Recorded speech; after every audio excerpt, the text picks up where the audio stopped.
as we snored, branded to fight for a cause, beaten, weak, sore. A party not without its flaws. Ribbits and coin purse as I jingle, a new companion we mingle.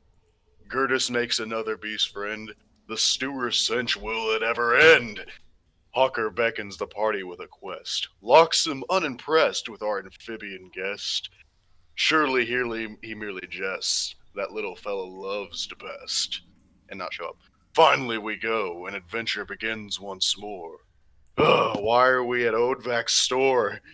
Fayanna shops, giving me a bore, alas, unnecessary chore. Neverwinter at our back, a trail before us leaving track. A familiar flies guiding path. Hostages ahead, our time elapses. Gurdis shouts, giving warning. Goblin arrows our bodies adorning. I smack them down, easy as that. Did anyone pack a raft? Chained wolves are a-barking. An axe begins its arcing. Rushing water is filled within our sight. Troganis is sent into a flight. There we go, it's over. Good job. Thank you. Inspirational. Okay. So let's get you guys over to the map. Boop. Can everyone see their tokens and all that good stuff? I'm a-moving. Yep, I see mine. I don't see Jory. I mean, I'm right there. Oh, sorry, my gator was off. Aren't you, like, in a stream of rushing water, or did you get back? No, he got pushed out and then he walked back. Okay. He was actually pushed so hard out. He was pushed like almost downstream out of the cave. Then he came back. So we have you guys grouped within the wolf pen area, or at least they're chained up at the moment. You see rubble like that leads upwards into a funnel to the east. This is where Raakuna, Troganis, Gurdis, and Nova are. And Stacy. Where's Stacy? Just right below Nova. Oh, okay. Well, Oh, now there's a that giant she's- Stacy. Don't worry about that. She clones herself. And then we have Fayanna. And as Fayanna's looking around the cavern up ahead, she notices that Loxim just has completely vanished, as if he's hiding in plain sight. Where'd he go? He makes no sounds. Well then. So right Is it now, all clear, Fayanna? I scout ahead with my owl. My little black pygmy owl. okay.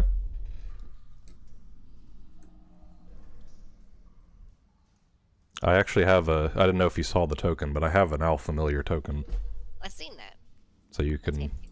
I need to give you control.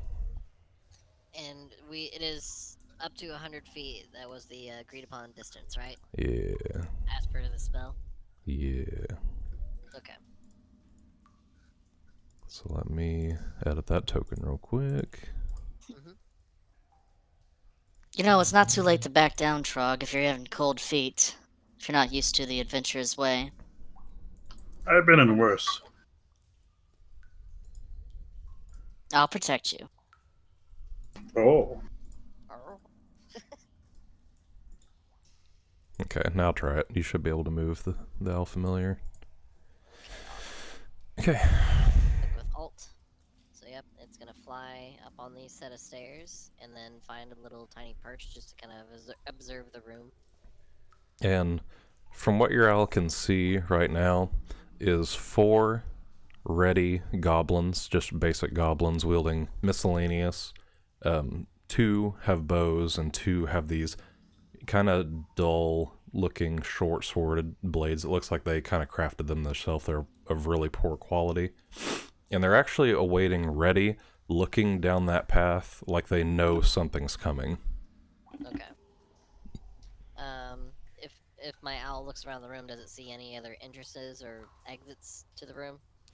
As far as you can see from where it's currently perched, near the southern goblin to your owl, you can see a kind of tunnel that may lead northern, but you can only see like the entrance.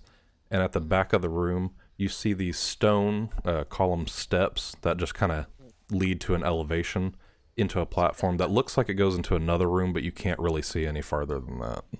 Okay. Does it look like it's going up or down or on the same level? That's elevation, so it goes up. Okay. And the one that that is closest to me, does that look level or go up or down? It is level. And actually, judging by the distance, what you can see from what you just passed, it kind of looks like that little tunnel may lead to the bridge that you just went under. Okay. That would make sense. Yeah. Okay, I'm going to have my elk return to me, and then I'm going to move back towards the party. Okay. You have to remember to keep that owl wherever you want it, Yeah. within reason. Yeah, it's just perched on me. Any news from north? Well, I don't know where Loxim went. He just kind of vanished. Well, that's not there's good. that. But I did do a little bit of scouting ahead. There's a small group of goblins, 4 of them, that appear to be waiting for someone to go up that way. So, either we can entertain the obvious ambush, or find another way. Is there only one path forward?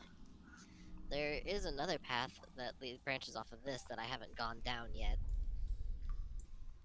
Well, that we could check out. I could probably get the goblins' attention and see if they'll chase after me, and then you guys can wait in the wait over here, and we can ambush them as well. It's That another could work. possibility. What do you guys think? I think we could do it. Great idea. I'm gonna take the charge, and I'm gonna let Nova and Stacy stay back, Okay. and I'm going to sneak up around the corner to where Fayanna's directions told me where the Okay. goblins were at. As you can start continuing upwards, you notice there is also a path to the left. It looks kind of rough, though. The passageway looks like it's made of broken rubble, and you see this kind of incline that slowly gravitates up towards the ceiling, and you can't really see over it. You just see like the harsh rubble and then the incline that you could possibly climb, but it is an option. Think- I'm going to send my owl to go take a look. Okay. It'll just slowly. I don't know if there's a crevice or something that it could squeeze through. Maybe. Well, I don't know what's up there. That's up to you. Is there any hole, like any way to continue, or is it just? Yeah, it's a flat surface. Like you can see that there's a gap enough to where you could probably crawl through. Mm-hmm. Like a normal person. Yeah. Okay. So my owl's gonna go through that. Okay. And from what you can see right there, you just see the flat surface, pretty kind of a tight fit. You guys could probably fit. Raakuna might be a little bit of a squeeze. And then you see at the other side, after about like 5 feet, you see a decline that's a little steep, but if carefully taken, you might be able to get down it. Okay. Then continue on a little bit further. As you continue on, Oh. you see a mesh of goblins just sitting around this cooking pot, and they're currently bantering in their own goblinish language. You can't really make out what they're saying at the moment unless you speak goblin, Nope. which I doubt any of you do. But they're just sitting around it. Me, the only one hearing. It would only be me hearing anyway. Yeah, I'm just saying for future reference. I don't think any of you guys have goblin as your languages. You also see this slightly bigger goblin standing atop an incline followed by stone stairs, and you see a peculiar figure, a humanoid-esque body that's chained up against a stone stalagmite, a large stone stalagmite. So it just looks like a humanoid-shaped figure. Yeah, as what you can tell right now. Okay. I don't want to get any closer and change my luck. You see the taller one that's up on the stoop is actually, his eyes have darted towards your direction, hearing like a slight flutter of the owl's wings. Mm. But it hasn't spotted you yet. Stealthily, it's going to go back towards this northeast tunnel and just kind of Okay, fly around there. we'll stop right there, where you were at. Right here. Okay, it's 65 feet, so you're still good. Okay. Yeah, I figured it would swing it around. So, go right about here to the bridge and then obviously see myself and then just fly back right towards my body. Okay. And, I see your owl fly above me. Yes. It takes a little poop and it lands on your head. Nice. The freshest of shits. Mm. About how many did you see there, Fayanna? Well, there's quite a few goblins up that way, along with what looked like some prisoner they may have had. The leader of the goblins definitely looks like that's where he is. Hobgoblin? Didn't look like it. They were all goblins, right, Hunter? Yeah, they're all just basic goblins, but that one was a little bit bigger in stature. Okay. Yeah, just a bunch of goblins, no hobgoblin or anything like that. I don't mind taking the direct approach here, but if none of you guys are opposed to it. Seems like we have two ones we can deal with. There's a much larger group of goblins up on that passageway that will take some effort to get through. Or the easier way around is to fight a small group of goblins and then go across the bridge to fight an even bigger group. I'm gonna see if I can grab some of their attentions, and if we can get them over here, we can quickly dispatch them. The small group? Yes. Yeah, that's the first ones that I think we should deal with. Do I notice any symbols in the water or up above on the floor? Any traps? Roll a perception check.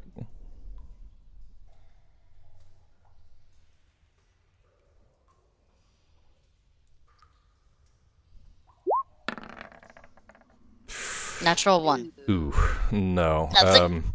You're just taking in the information that Fayanna's given you, and you're a little bit more focused on which way to go, so you can't concentrate enough to really focus on what's going on in your surroundings. Alright. I'm gonna go get the attention of the goblins. You guys stay here. I'll be ready. I, to move across.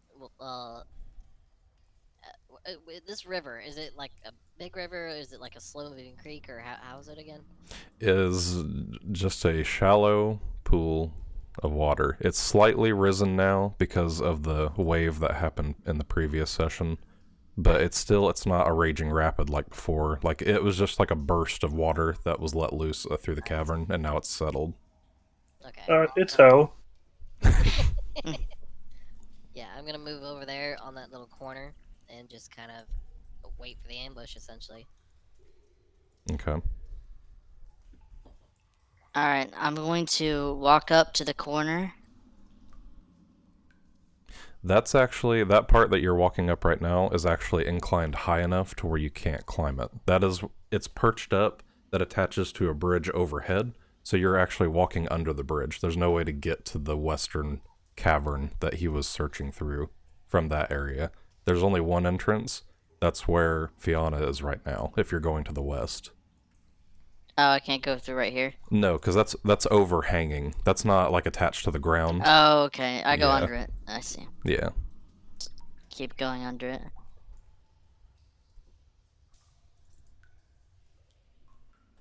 And did you say you left Nova and Stacy Yeah. to sit with the They're- wolves that are pissed? Yes. Yes.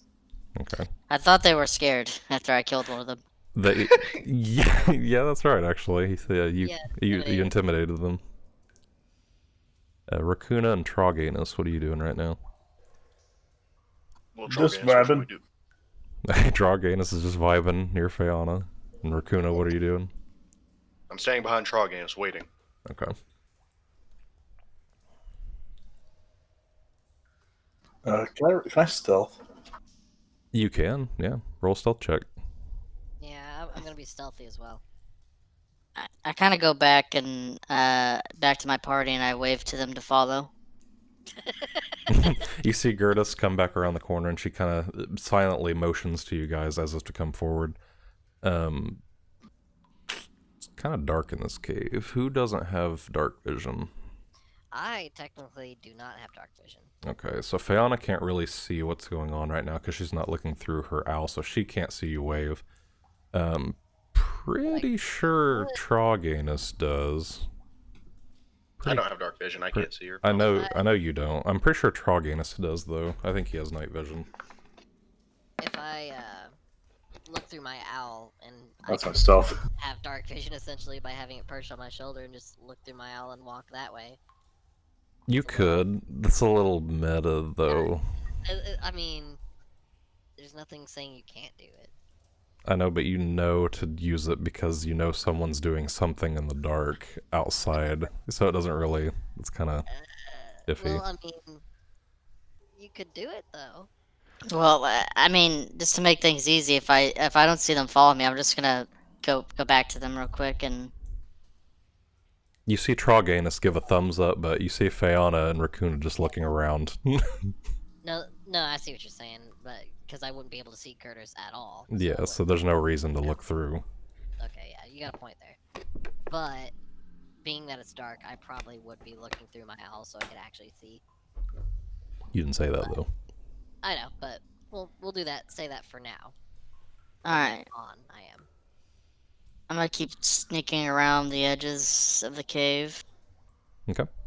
You come up on an incline. You can't really see into the next room yet, but you're approaching. It's inclined high enough to where you can't just see over it because of your height.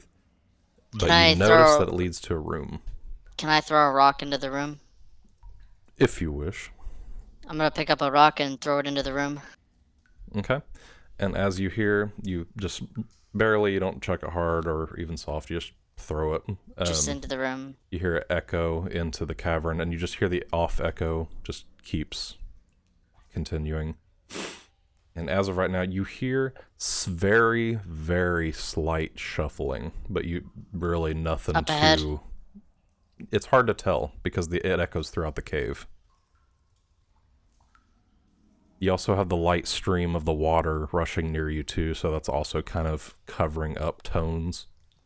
That's why it's very slight. I'm going to peek upstairs into the room. Okay. I see a goblin before me. As you peek, you notice the goblin, which I'm going to actually roll. Make sure to copy this so I don't have to type it every goddamn time. Okay. I don't even need to look at its stats. It rolled a 17. So for its perception... Actually, we're not going to do that. We're going to base it on passive perception.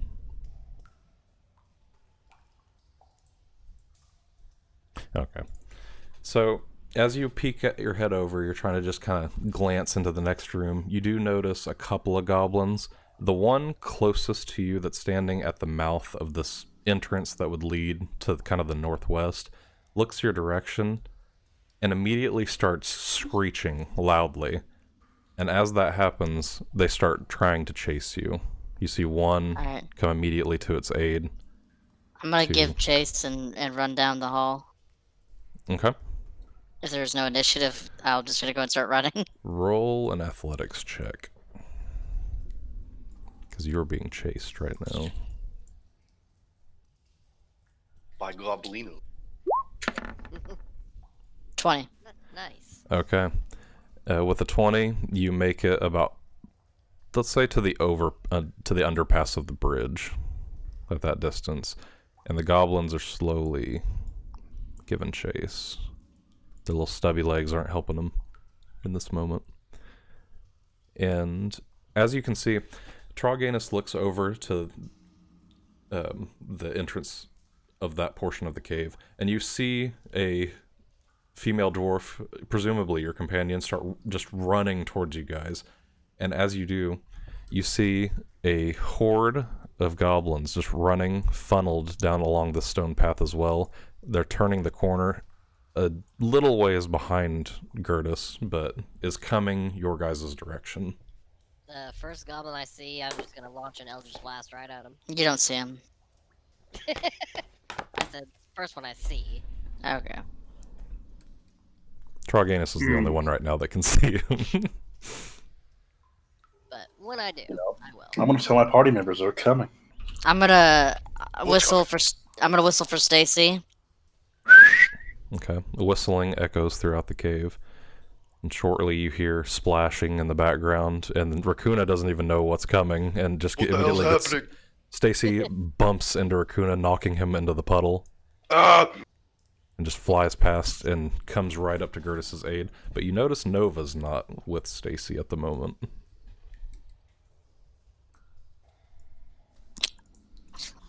More pressing matters. I like to rage. Okay. And I'm going to use my bee shape, and claws are going to sprout from each hand. Okay. Troganis notices that you take more of an owlbear-esque shape form. And as they turn the corner, you see one of the goblins in the back is actually holding a torch, so there's a little illumination on the back line of goblins. So as they get a little bit closer, Raakuna and Fayanna can see the light and see a silhouette in the distance of a figure coming. I'm gonna just try and take a first. I'm gonna try and strike the one that's closest. I'm gonna have my back against the wall and then just immediately strike him as he's coming. Okay. And with that, normally I would have gave you a surprise attack, but they're aware of your presence and they're pursuing you. So we'll actually just roll initiative. Is that everybody or just Girders? Everybody. Okay. Because they have dark vision. They can see you guys clearly. Yeah. That's fair. What is my modifier for initiative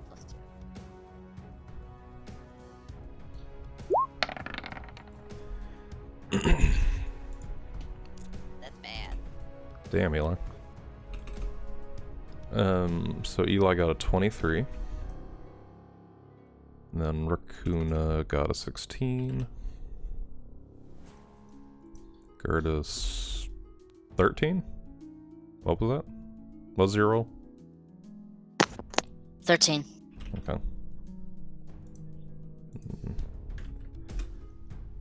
Roll for Stacy. That'd be a 6. Fayanna, Jesus, got a 3. Yeah, 3. Alright, and how to roll for each of these guys.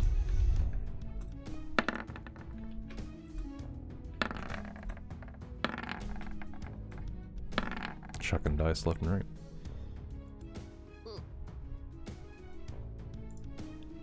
Bad turn.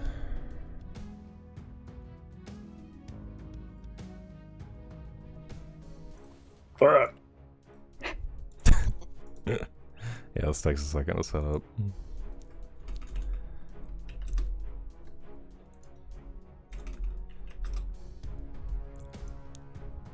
Imagine how fun this was when you guys fought the Twig Blights and Thunder Tree. No, I'm sure. Oh man. I almost died like every session, those first few sessions. Okay. Then we'll do descending, and there we go. Okay. At the top of the round is Troganis. Well, going to run over Okay. about there. You went about I'm gonna- 15 feet. I'm gonna pull out my short bow Okay. and launch one at that first target. I will remind you, I am adjacent to the target, so you get sneak attack. Yes. Yes. Well, fuck, how do I roll that?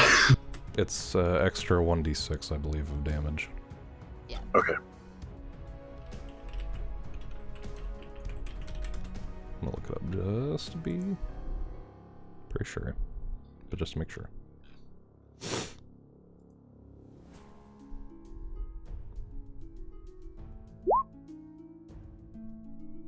Ew. Fuck. Okay. Well, I will say a 9 misses. So your Well. arrow just fires off, completely hitting the ground next to the goblins and echoes off into the cave. That's bonus action. I'm gonna fucking just disengage and sneak. Okay. Go ahead and roll. Do you have to roll sneak? I think you do. Go ahead and roll stealth.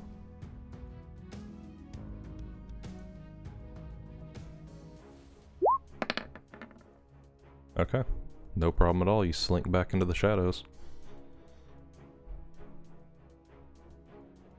Up next is the goblin at the back line. The one with the torch? Yeah, the one with the torch, who's gonna stupidly step into the stream itself. 10, 20. Okay. That goblin with a torch also has a sword. It's going to make a slashing attack. I actually can't see Troganis, so we'll do 5 more feet.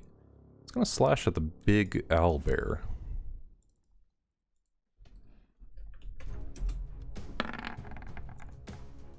That'd be a fucking... what is it? A 13. You're the one with the Stacy stat block. I know. I wish I would have gave it to you. Armor class is 12, so that misses. So we're good. Yeah, it's got nothing else to do. It just slices at Stacy, who's a little more battle aware. She's fought many different types of creatures at this point, so she's a little bit more keen to what's going on. Up next is Raakuna. So what can I see? As of right now, you just hear a lot of shuffling of feet. You hear swinging. You hear the growls of the goblins. You know that there's some creature up ahead. The goblin with the Actually- torch is ahead. Yeah, that's true. The goblin with the torch is ahead. So you can see Stacy. You can see Gurdis. You can see the first goblin that is right next to Gurdis. The two in the back are a little bit more faded out, but you can kind of assume that those creatures, being that they're a standard stature, were probably goblins as well. And you can also see Fayanna to your left. Okay, I'm gonna get a little bit closer here. And get out of the fucking water, and then I'm gonna pick up a nearby rock. I'm gonna cast light on it so it emanates a shining white light. I'm gonna throw it in what I think is the crowd of goblins. Okay. Nice. Let's do... I really don't want to have you do a stealth... it's a distance away. Roll a strength check. Oh boy. I get a plus You 3. do a nat 20 and you're just going to pierce one of the goblins in the skull with it. Well, at least it's effective. God damn it! Oh no. That's one. So you cast light on this rock, and the light is very dim to begin with. Like, it gives you a little bit of light, but you also chuck it, and as you're throwing it, you've specified towards the goblins. You throw it, and at that trajectory, you actually end up hitting Troganis, who is stealthed at the moment, breaking his stealth, making the goblin that's in front of him alert of his position. And you actually see the rock is slightly embedded into the like mucus membrane of the frog, so it's stuck at the back of his head, just illuminating at the moment. So he's just gonna light that on the back of his head. No, I'm sorry. I will say it'll probably give you a disadvantage on stealth checks because you have a little beaming light on the back of your head. Okay, for my Is that in your turn? No, I'll use my bonus action to particularly inspire Troganis to make amends. I'm Okay. sorry. He harmonically sings, "I'm sorry," and you just hear it in the distance. Up next is Gurdis Brazic, who is facing the bulk of the horde of goblins. I'm gonna multi-strike the first one in my sights. Okay, roll to hit.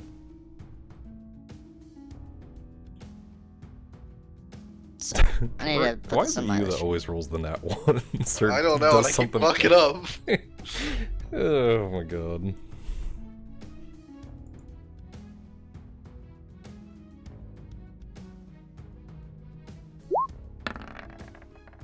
$20, That definitely hits. 17. Yeah, both of them hit. I roll some damage on that first poor goblin.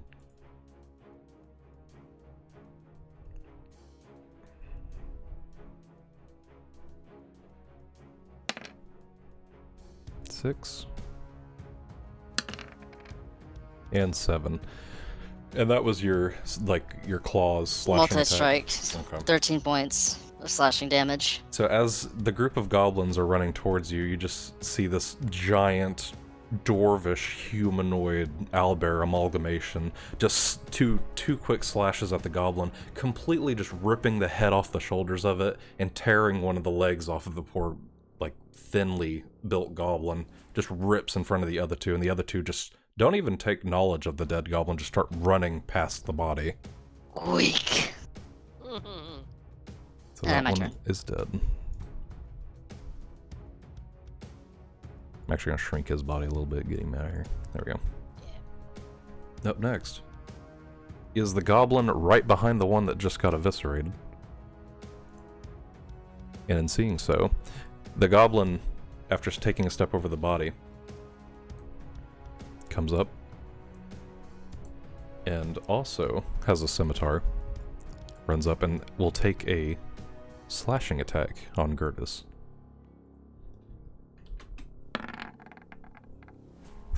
Whew, these goblins suck. That'd be a 12. I already know it misses. That's misses. Okay. The goblin just kind of stumbling over the body, slashes at you, and just misses and hits the ground with his blade. I just pound at my chest. Come on! Up next is the goblin behind it, who, in seeing at the pathetic attempt of its compatriot, pulls back its really shitty bow and just fires an arrow blindly into the group. No one specified, and judging by the roll, depends on. Okay, 16. So we'll do Gurdis for 16. That hits. Okay. And we roll.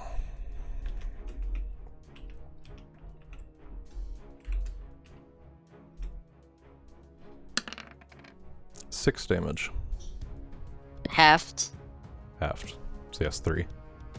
Okay. 3 piercing damage as the arrow just skimps by the fleshy bits of your claws that have formed, and it just does a little scraping motion. There is blood trickling down your claws, but after that sharp, I got a hangnail. Yeah, it's essentially you got a hangnail here. Up next is you all love her. There she is, Stacy. Yes! Is going to maul the goblin that's right next to Troganis. And she is going to do a multi-attack, but with her beak.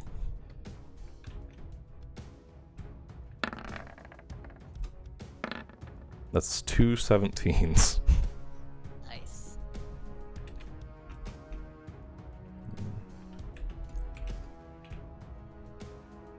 Okay, first one.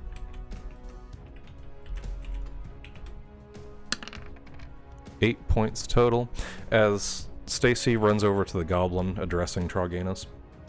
Stacy actually punctures her full weight into this beak thrust that goes right through the back of the head of the goblin, and as she opens it up, you just see the goblin start screaming, "Yeah!" And then the head just peels back and it just pops right off. No even drawback or fight against it, and it's just decapitated. It's dead on the ground.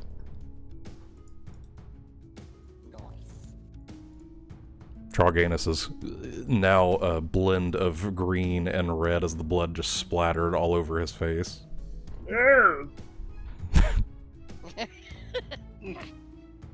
Up next is Fayanna Dawn. Oh. Forgot what there was.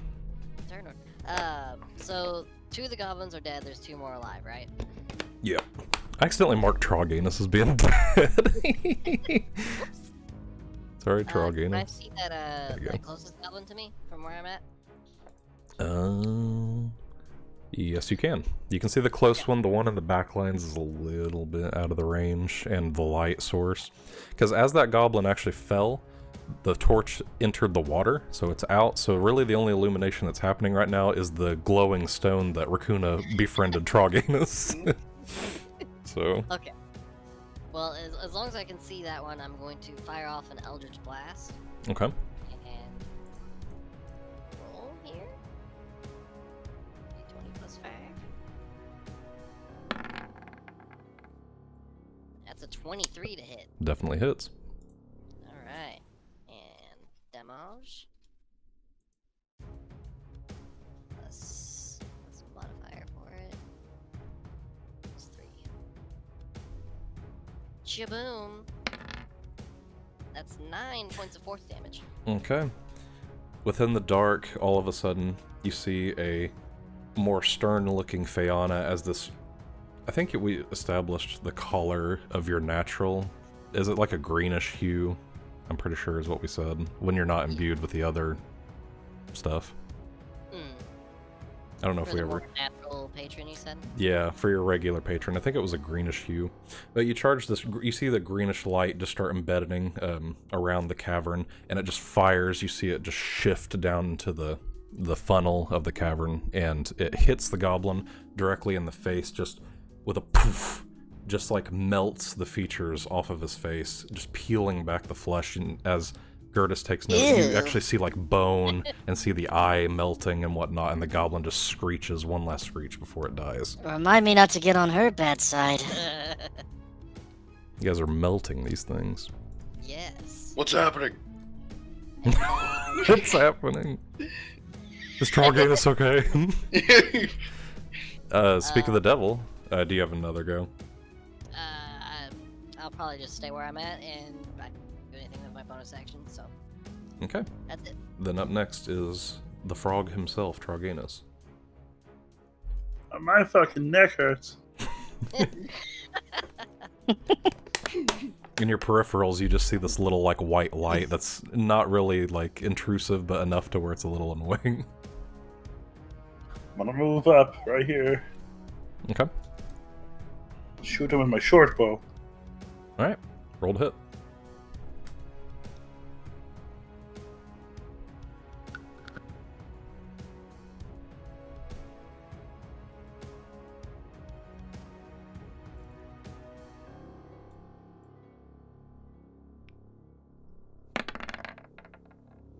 Whoo! That's a natural 20. Holy So you shit. got some crit damage, Eli. What do I roll for crit damage?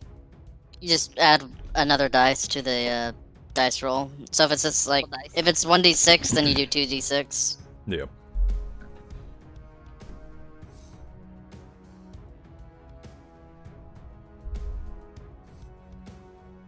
You don't get your sneak attack bonus, though.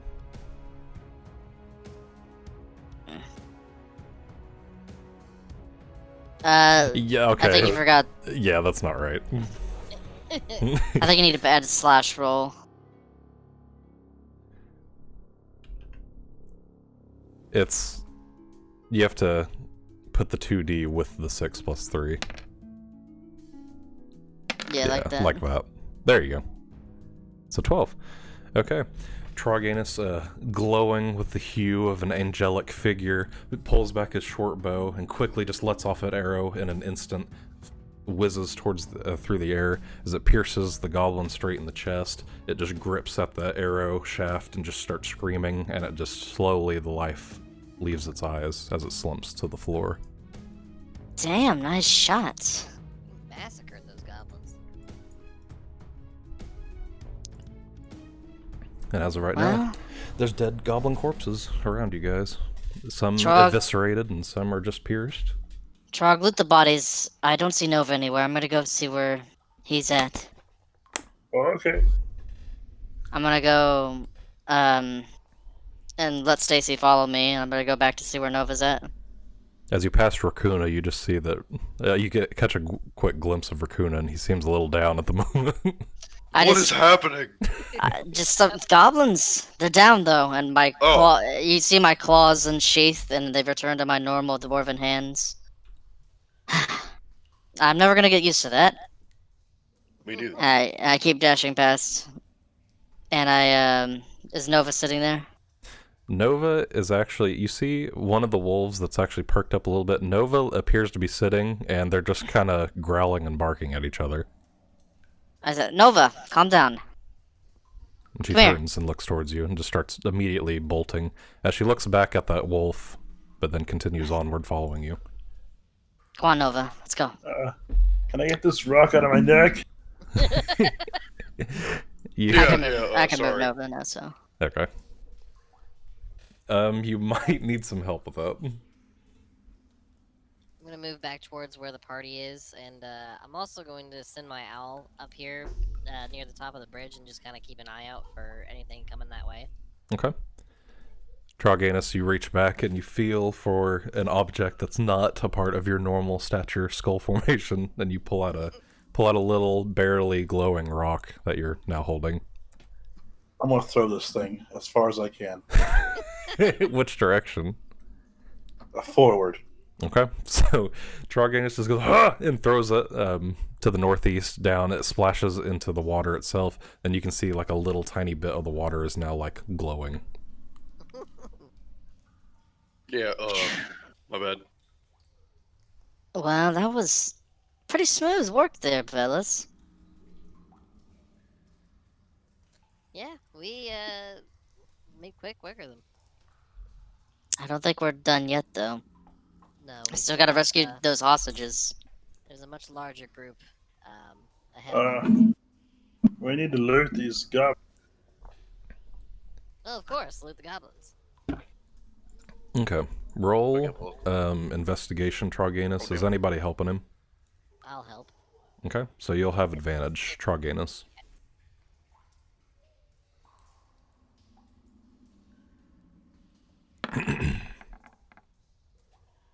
Roll one more time, because you're at advantage, because Fayanna's going to help you search.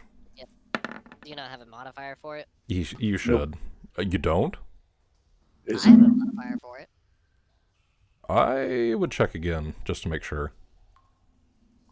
Who you tried said it? investigation, right? Yeah. Mine's 0. Okay. Yeah, mine's If you don't have any modifier to intelligence, it'll be 0. Okay. So with that, you really can't see the bodies a lot, especially the one Gurdis addressed, is so mashed up and bloody that there's really not much of anything among these bodies besides their weaponry, which is in pretty shitty condition. So Pieces of shit.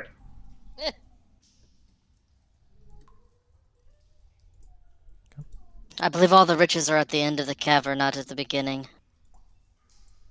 If there are any to be had at all. how high up is that bridge above us? that bridge actually stands roughly, it's decently high up there. It's 15, 20 feet. Okay, so nothing that you can like just jump up onto. Yeah, and the rock that it's attached to is like pretty well smooth, so that it's really, you could try, but it would be very difficult to get up there from there. But it's possible. Yeah, I think we'll just walk it. I do have a question about my my claws. Do I have proficiency on my own arm attacks? I'm a barbarian. I didn't add proficiency. I just add strength modifier to my attack. Do I add proficiency to that? It'd just be +2, so it'd be +4 instead of +2 to my attack rolls. I would have to look into the actual. I don't. Because think it said I anything looked up about it. monk. I looked up monk to see if they were proficient in unarmed attacks, and it doesn't say they are. I don't know. That's weird. That would be. We'd have to look it up. Because I'm not sure about that one. I don't necessarily know. Well, here's the thing. It's a new form. Even though it is like just basic claws, it's still something that's new, a part of your body that you're getting used That's to. fine. So I don't know if it would technically be proficient. I don't know. That's fine, as long as it's just addressed. But we can look it up later. Just to make sure. As of right now, Fayanna's got her owl perched up on the bridge top, kind of overseeing, keeping an eye out. You And do know, Fayanna, though, whenever you look through the eyes, you're immobile, like you can't move and can't really see your own senses and all that stuff, right? Right, unless someone's like leading me along. They'd have to physically be holding you and moving you, because you're completely, like, you're rigid. That's one of the things, when I read into the ability, that was one thing I noted. Okay, so I can't move while controlling the owl. Unless someone, like, picks you up and carries you, because you're just completely, you're basically not even in your body at that point. Right. Because But all of your same senses thing, are off. I'm not in the owl itself, and I could, because we do communicate telepathically. If it can let me know if it sees something. That's, I sent you a message about that. Did you? I did. I sent you 2 messages about that ability. Over Discord. Okay, I think it was a while ago you sent that. It was one of the nights I did some research on the ability just to make sure. Okay. But while he's reading that, what Okay. are the rest of you doing? Eating ass. Troganis is eating ass. I'm just following everyone's lead because I cannot see shit in this dark cave. Raakuna's keeping close to Troganis's back, as he actually like is holding onto Troganis in the back, and you feel like the slimy mucous membrane all over your hand. This is so fucking gross. Just Raakuna, grab the torch and take it with you. It's out. Where is It fell in Damn it. the puddle. That's why the rock was the only thing illuminating the map at one See point. if you can find a. Well, I guess they didn't have anything on them. We'll see if we can find some torches up ahead. Just stay closer to the glowing rock or whatever. The glowing rock is in the river. Troganis threw it in Grab- there. Don't worry, I'll keep hold of Froggy here. Alright, well, just follow me. I can tell the owl to do something, and it will do it based on its own stats. Yes. And it has commands, like if you're like search, it will search away from you based on its own stats. Like it has simple commands, but it doesn't tell you information, is the general consensus. That's the point of the ability of you taking control, is so you can relay that information yourself through the familiar. Because if it could just tell you information, there's no point in you doing That that. it can't respond. Okay. Yeah. Alright. Well, Wanna move on up? periodically then with it. Or to tell. Actually, I'll tell it to fly to me if it sees anything. Okay. I can allow that because it's not telling you specifically what it is. Yes. Just giving it an instruction to return to me if it finds something. Okay. I'm gonna roll stealth. Jeez. Alright. You're gonna try to stealth. Raakuna lost Troganis along the No. way. No. We'll say you kept up behind him. Okay, and you're approaching the stone incline that leads into a room that only Fayanna and Gurdis now has seen a little bit of. And that would be a 10. You believe you're stealthed. Ah. As Raakuna just takes note, and Raakuna can clearly is still touching you, so. As a Very fun sneaky fact, frog. My passive perception is 9, so I wouldn't be able to see him. Okay. That's fun. So I can't see him. Alrighty. And a minute passes as you're grouped up at the base of the stone stairwell. Start making my way up, since I've seen this room before. Okay. Does it look the same besides the goblins gone? I assume. Give me 1 second. I feel like I read this before, but I'm gonna go ahead and read it again. This cavern is half filled with 2 large pools of water. A narrow waterfall high in the eastern wall feeds the pools, which drains out the western end of the chamber to form the stream that flows out of the cave mouth below. You guys are all too familiar with the stream because it damn near blew you all away. Low fieldstone walls serve as dams holding the water in place, which one of these dams is broken, as you notice, and the pool water level in one of the pools is a little lower than the other one. A wide exit stands to the south, while 2 smaller passages lead west. The sound of the waterfall echoes through the cavern, making it difficult to hear, which I addressed earlier.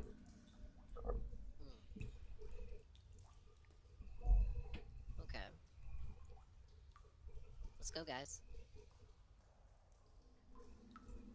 All right. Start making my way. Okay. As you walk up, you notice the path that leads to the west, and you can kind of faintly see from where you're at the path that would lead upward at an incline to the south. Knowing that I have my owl line of sight, I'm gonna blink for a second, say return, and then continue on. Okay. So the owl's coming back to you? Yeah. Alright. Which of these cavern hallways shall you take? One ahead. One where we know that there's a little goblin party going on. Alright. As you continue on, you're passing a pretty old, damp, almost not safe wooden bridge. And you notice that it's very worn from presumably people's feet, goblin feet, as you guys assume, have passed over it many times. Coda, you go last. I'm gonna okay. carefully make my way across the bridge. Okay. The bridge starts creaking as Fayanna's weight pushes on it, and she passes over the bridge. I'm gonna dash across the bridge. Troganis just bolts across the fucking bridge, just with beauty, just flippers in the air, just sweeps over the bridge. Raakuna and Gurdis, Stacy, and Nova at the back. I I'm don't gonna- know who should go first, you or me. You and Nova should go. You and Stacy should go at the same time. That's stupid. Exactly. I'm gonna put Nova at my shoulder, and me and Nova are going to walk the steps. Okay. Look out that loose board. The bridge creaks a little louder this time as the dwarf slowly creeps across the, taking note of any gaps or anything like that. Okay. Raakuna's sitting with Stacy. Stacy's just looking up at you right now in question. Stacy? Can't you see? Trying The to one think who should person- go first, me The or one her. person that can't see is gonna cross that bridge by himself. Okay, guys. Follow my voice. Okay, I'm going. As Troganis' Wrong way. voice echoes through the cave. I'm here. As you slowly start walking over the bridge, it creaks even heavier. You almost feel like the wood is warping under your feet a little bit, and you start bumping into the sides, trying to follow Troganis' voice, who's basically trolling you at this point. It's echoing across the different caverns. But you make it and you bump into your party. Okay, I'm here. You hear a whine, or actually you can see Stacy whining at the end of the bridge. Here, Stacy. Come on, it's safe. Trust me. She begrudgingly starts slowly walking across the bridge, each board just cracking. You actually note the visible warping even more so with Stacy's weight pushing on each board as she goes. And as she gets about halfway, under one of her feet, a board snaps and her foot goes straight through. As she's sitting there kind of stuck, she starts beginning to flail and panic, letting out this high visceral scream as she starts clawing at the wood, trying to push her foot back out. And the bridge actually seems to be like swaying a little bit just with the warping of the wood. I'm gonna see if I can go to her and try and help pull her out. Okay. If we go down, we go down. And I go to Stacy and try and pull her out. As you I would slowly like to- go ahead. Can I scream in the cavern? You can. I mean, yeah, there's nothing stopping you. A giant. He puts his hands up to the sides of his head and, like, almost like the scream painting, just starts screaming "Ah!" as it echoes throughout the cavern loudly this time. Oh, why'd you do that? What's happening? What's out there? I forgot my gold pieces at the tavern. You just now remember. Gurdis keeps creaking along each board. The boards start really start, like, you know that these boards are about to break at this point. As you get up to Stacy, you try to grab under the arm that's stuck within the board, and you start pulling upwards. Roll a strength check.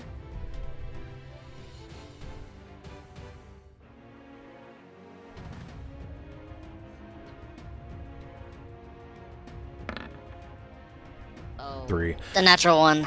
You start struggling to pull Stacy. As she begins to flail even harder, she actually, not even realizing it's really you because she's panicking so much, she swipes with her other claw trying to grab onto something and claws your arm. You're bleeding a little bit. We'll say it's just 2 slashing damage. The bridge begins to bow inward. As you can tell, it's getting ready to snap. It's just a 10-foot fall below me, right? It's a 20-foot. I'm going to take the 50 feet of rope that's out in my pouch, and I'm going to throw it towards Gurdis. Okay, Fayanna, in a quick rush, just throws rope at you really quick as it lands by your feet. I'm gonna try and I'm gonna tie it onto Stacy's shoulder, get it around her claw, see if we can pull her up. Okay, as you tie... To help me and grab the other piece of rope. Okay, so what we're gonna do is Gurdis, with military background, knows knots, essentially, ties a pretty good tight one around Stacy to anchor Stacy in place.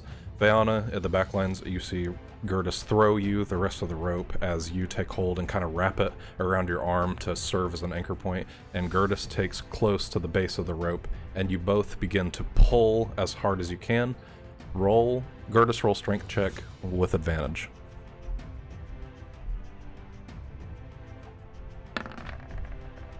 Thank God. 11.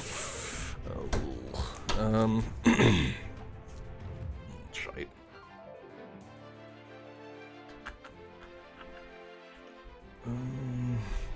As you begin to pull, you start struggling. You get her arm, like the rope is tight around her. You pull her up and she slowly starts getting her arm out of the broken board, and she pulls it up, and as she does, the bridge snaps. And both of you go flying. And within the few seconds, I'm going to give each person 3 seconds to tell me what they're doing as they're falling. I'm gonna try and brace myself. Okay. Gurdis braces herself on the rope. Stacy's still tied, so she can't really do anything. Raakuna, go. I can't really see what's happening. Troganis, go. Hey!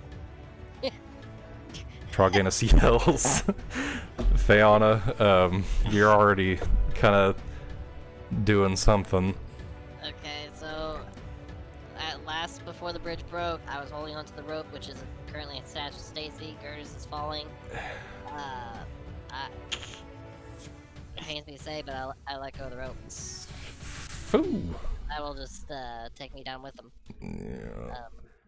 Fayanna, seeing she struggles to hold the rope against, as you feel that the pull is getting ever tighter, you kind of take a step forward, and in just kind of a panic moment, you just let go of the rope. As Troganis sees Gurdis and Stacy just plummet below, Gurdis hits half of the stone floor. The upper portion of her hits into the water as she hits her head against the ground, and Stacy just plummets straight onto the hard stone floor and just hits. And you almost feel like you hear something pop or crack. And I'm gonna roll some damage real quick.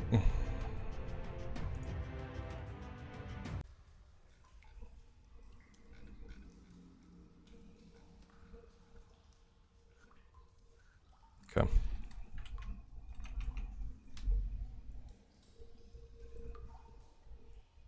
I can't roll for shit. Ugh.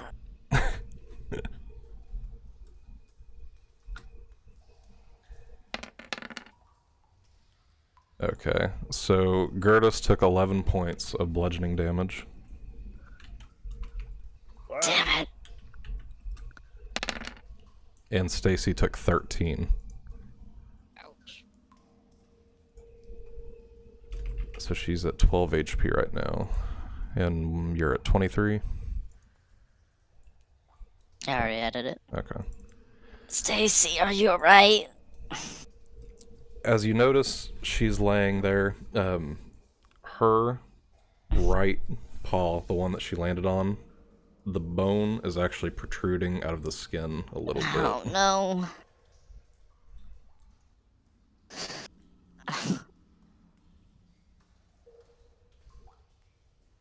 Is there any way I can make fashion a tourniquet or some kind, something that could help put pressure on the bone? Most of your supplies, I mean, you could probably makeshift something to numb the pain. There's no way you're going to be able to heal it, but most of your supplies is left with Raakuna. He carries most of your items. Alright, I guess And Fayanna has a rope, just to make note. Yeah. I'm just angling. I'm gonna try and position myself to where she's not putting as much pressure on her injured limb, and try and just try to relieve the weight as we try and walk up the path once more. Okay. Or, That is going to I guess we seriously gimp your speed, and you're really not going to be able to do much of anything. I won't be able to get across the bridge. Stacy's pretty on par with your size at this point. I mean, you could try. If only Loxim were here, I could have him watch Stacy. If only Loxim were here to watch Stacy. If only Loxim was here. Loxim, if you're watching, fuck you. I guess you You guys go on hear ahead. faint snoring in the distance. You guys go on ahead. I gotta go find someone to help treat Stacy's wound. I can't make it up there, not with her being this injured.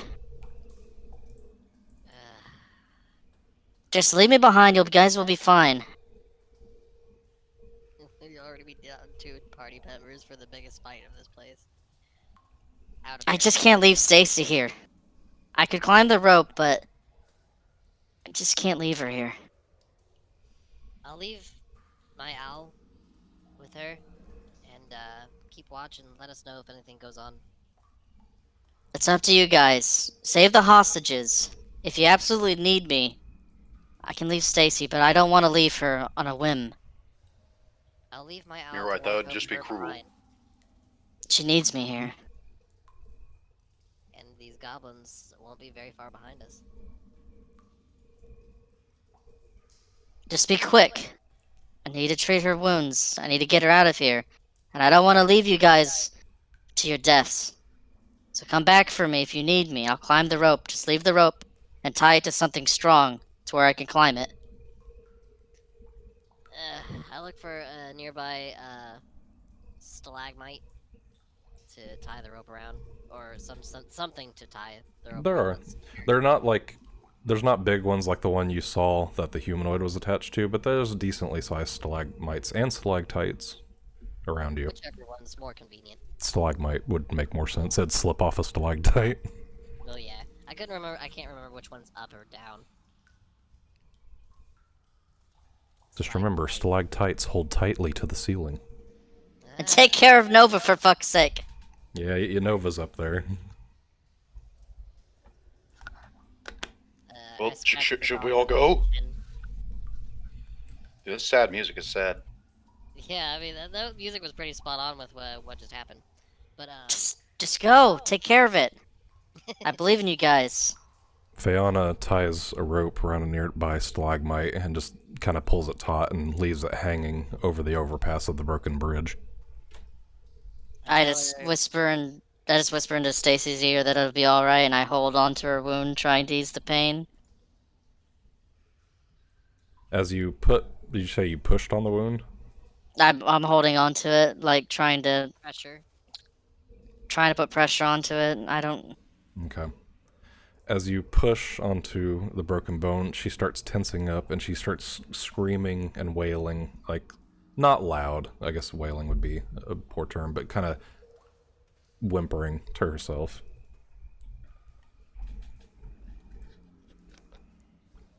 Go. Okay, fine. Alright, I'm leaving. Okay. here we go. Troganis. Oh, could someone else lead? I can't see anything. What about That the is puppy? a rock that you just entered, ma'am. Can I bring the puppy? I mean, the puppy just kind of... It doesn't really follow anybody. It does kind of Gurdis, so it's just kind of hanging out at the moment. You'd have to physically be holding Nova to take him with you. Okay, so we're just gonna do this then. Nova, you see at the top of the overpass, just kind of panicking, kind of shuffling around, looking to see if possibly he could get down, but doesn't attempt it. Okay. As soon as I have eyes on, I'm gonna dip in this little alcove there so I can have a little bit of cover and wait for everybody else. Oh, the rock. Raakuna becomes one with the rock. I am the stone. You become a stone giant. I'm gonna roll for stuff. Okay. I'll As be stealthy as well. As you guys walk up, you're gonna roll for stealth. Okay. I wonder why. Alright. Let's say, are you guys continuing on? Like, are you moving into the room? Just to the point where I can start to see things, and then I'm gonna be stealthy. Okay, well, for you to do that, that would be very close. Oh, that's right. And Raakuna as well. Troganis is really leading you guys right now. Yeah, that's true, because neither one of us can fucking see. At least right now. And he rolled a 23 on his stealth, so he's just poof, gone. So, so really, you just have the forward. You're along the wall, so you can follow the wall that's to the left of you. Damn it, where did the frog go? Was there a fire that was going on in the next room or anything? I can't remember. Was there even a frog here? There was a cooking pot of light, but that room's a little ways away, so you can't really see it at the moment.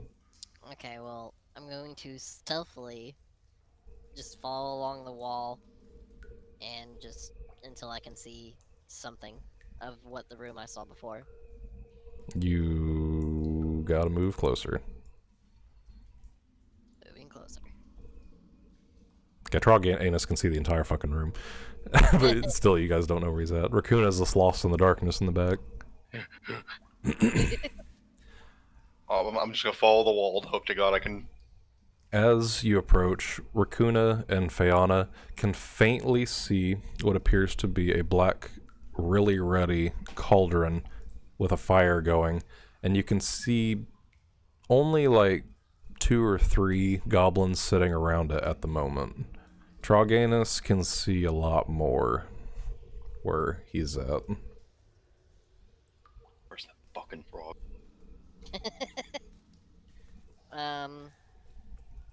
I'm gonna whisper, so what's the plan? It's just you and Raakuna at the moment until Troganis reveals himself. I don't know.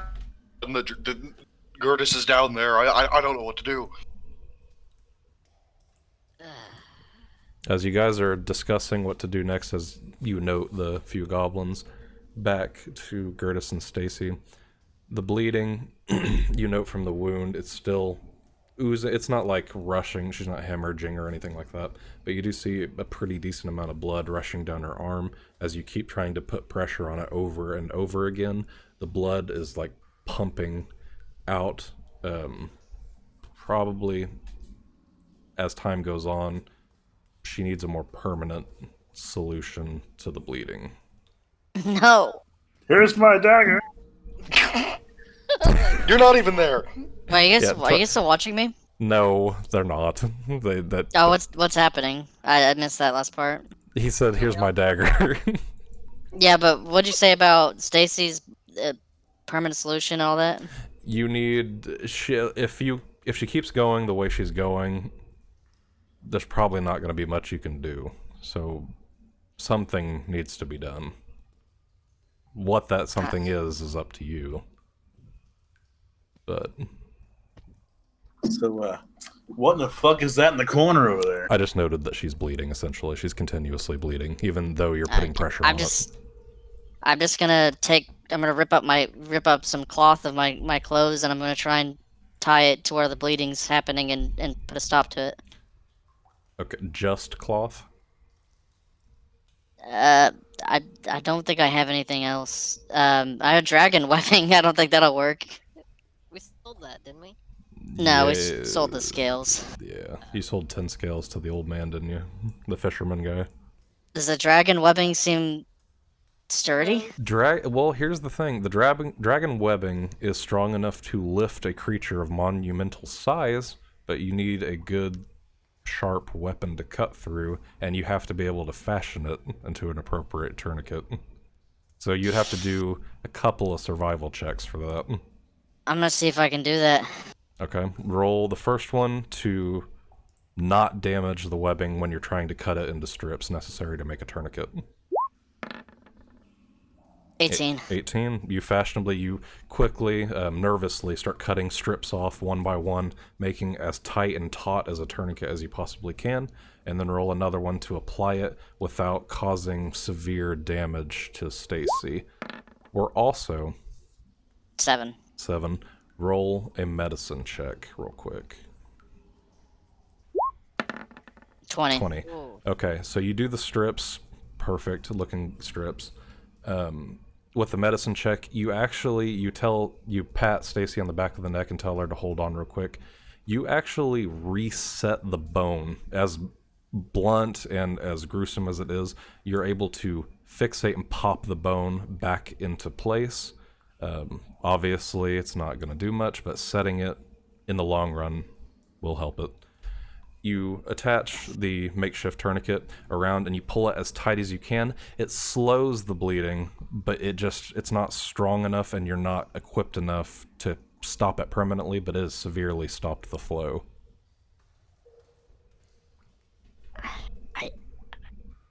Can I tell her to rest? She's not really trying to move or do anything at the moment. She's in... I'm just gonna serious command her to go to sleep and rest here, and I'll be back. Okay. As your hand is in the back, you kind of, not really necessarily magical, but you kind of chant a little bit, and as such, she just slumps off into sleep, and you can see her breathing. Alright, I'm gonna struggle to my feet and try and climb the rope up. Okay. Okay, and as you're climbing the rope and going down the cavern, we switch back to the party at hand. And so you guys see the fire, the 3 goblins. You can keep moving, Gurdis. A little ways. Okay, sorry. Yeah. So I keep can going. see the goblins. You can see 3. Only barely illuminated by the cooking pot fire. Troganis can see the whole goddamn room. Pretty well, anyway. There's a few details of the room that he can't see from his current position. Okay. I will say, Troganis, if you get closer, all those creatures have a passive perception. And the longer you hang out, I will start rolling perception checks. All right, I'm gonna tell my pod A what I seen. Okay. Well, there's several goblins in there. You scared Several. You scared Raakuna. You just started talking. A green frog just appears in front of you talking. Holy fuck! Several goblins in there. I'd say a mob of them, like 4 or 5 at least. I'm gonna stealth and go in further. I'll wait for you guys to do what you need to do. Don't get caught, Froggy. Be careful. I never get Careful. caught. Roll another stealth check, since you broke that stealth.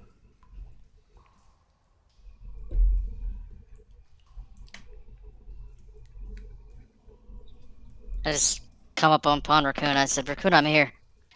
20. As Gurdis approaches the party, you see everyone. Troganis just looks at you, and then all of a sudden he's gone. he vanishes before your Fucking eyes. frog.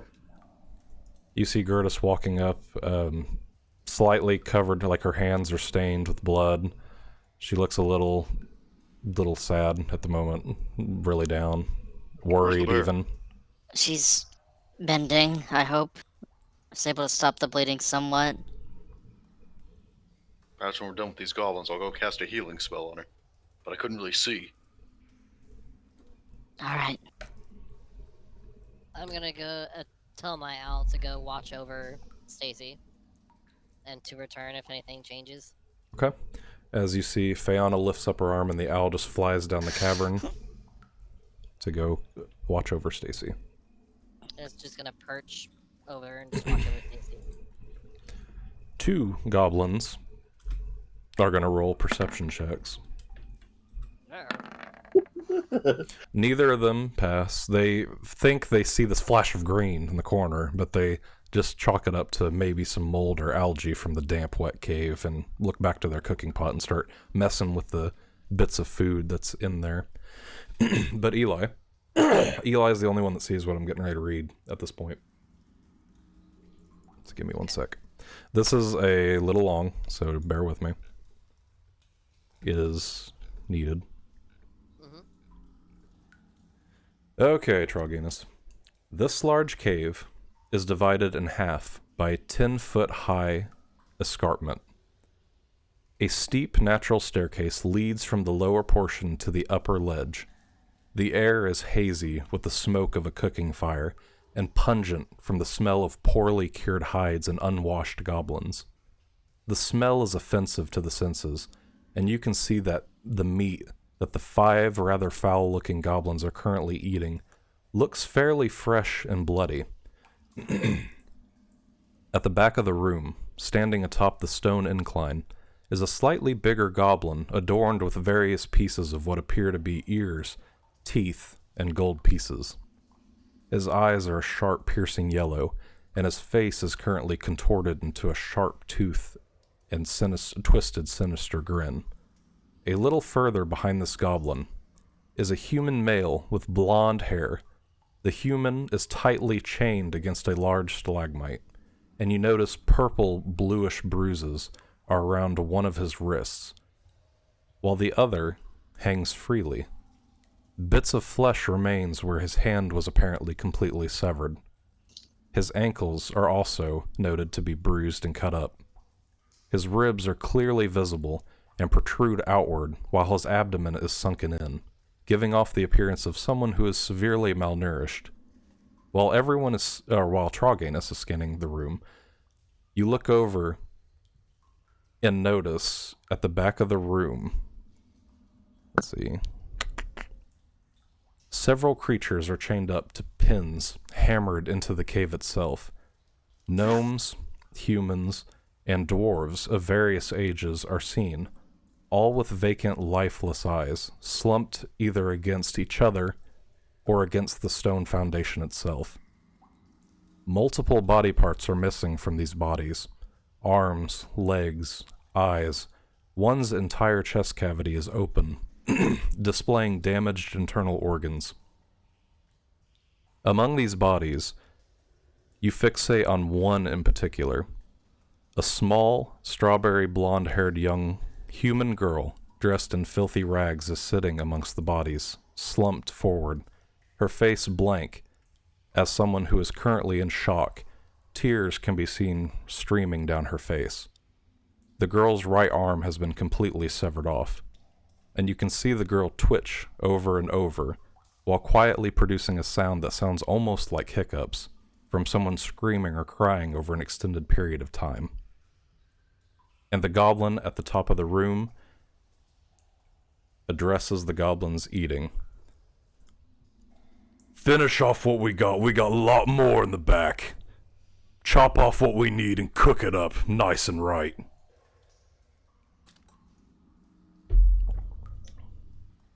This is what you see in the room. Is that only Troganis that's seen this? Troganis is the only one that can see this, because no one else entered the room. So we can't even react to it, okay. And you're far enough in the back to where you can, I mean, from where you are, you can see a couple of the goblins surrounding the cooking pot, but that's it. It's an audible Goblin, or noise. was that in Yeah. common? Do up. Was that in Goblin or in common? This particular goblin does speak common. Okay. And he does seem a little like, he's like brutish, but he's a little fluent with his words. He can talk pretty well. Okay. Well, I assume that I can hear talking, but not necessarily Very faint. think it. Okay. Yeah. I'm going to move closer, Okay. like there.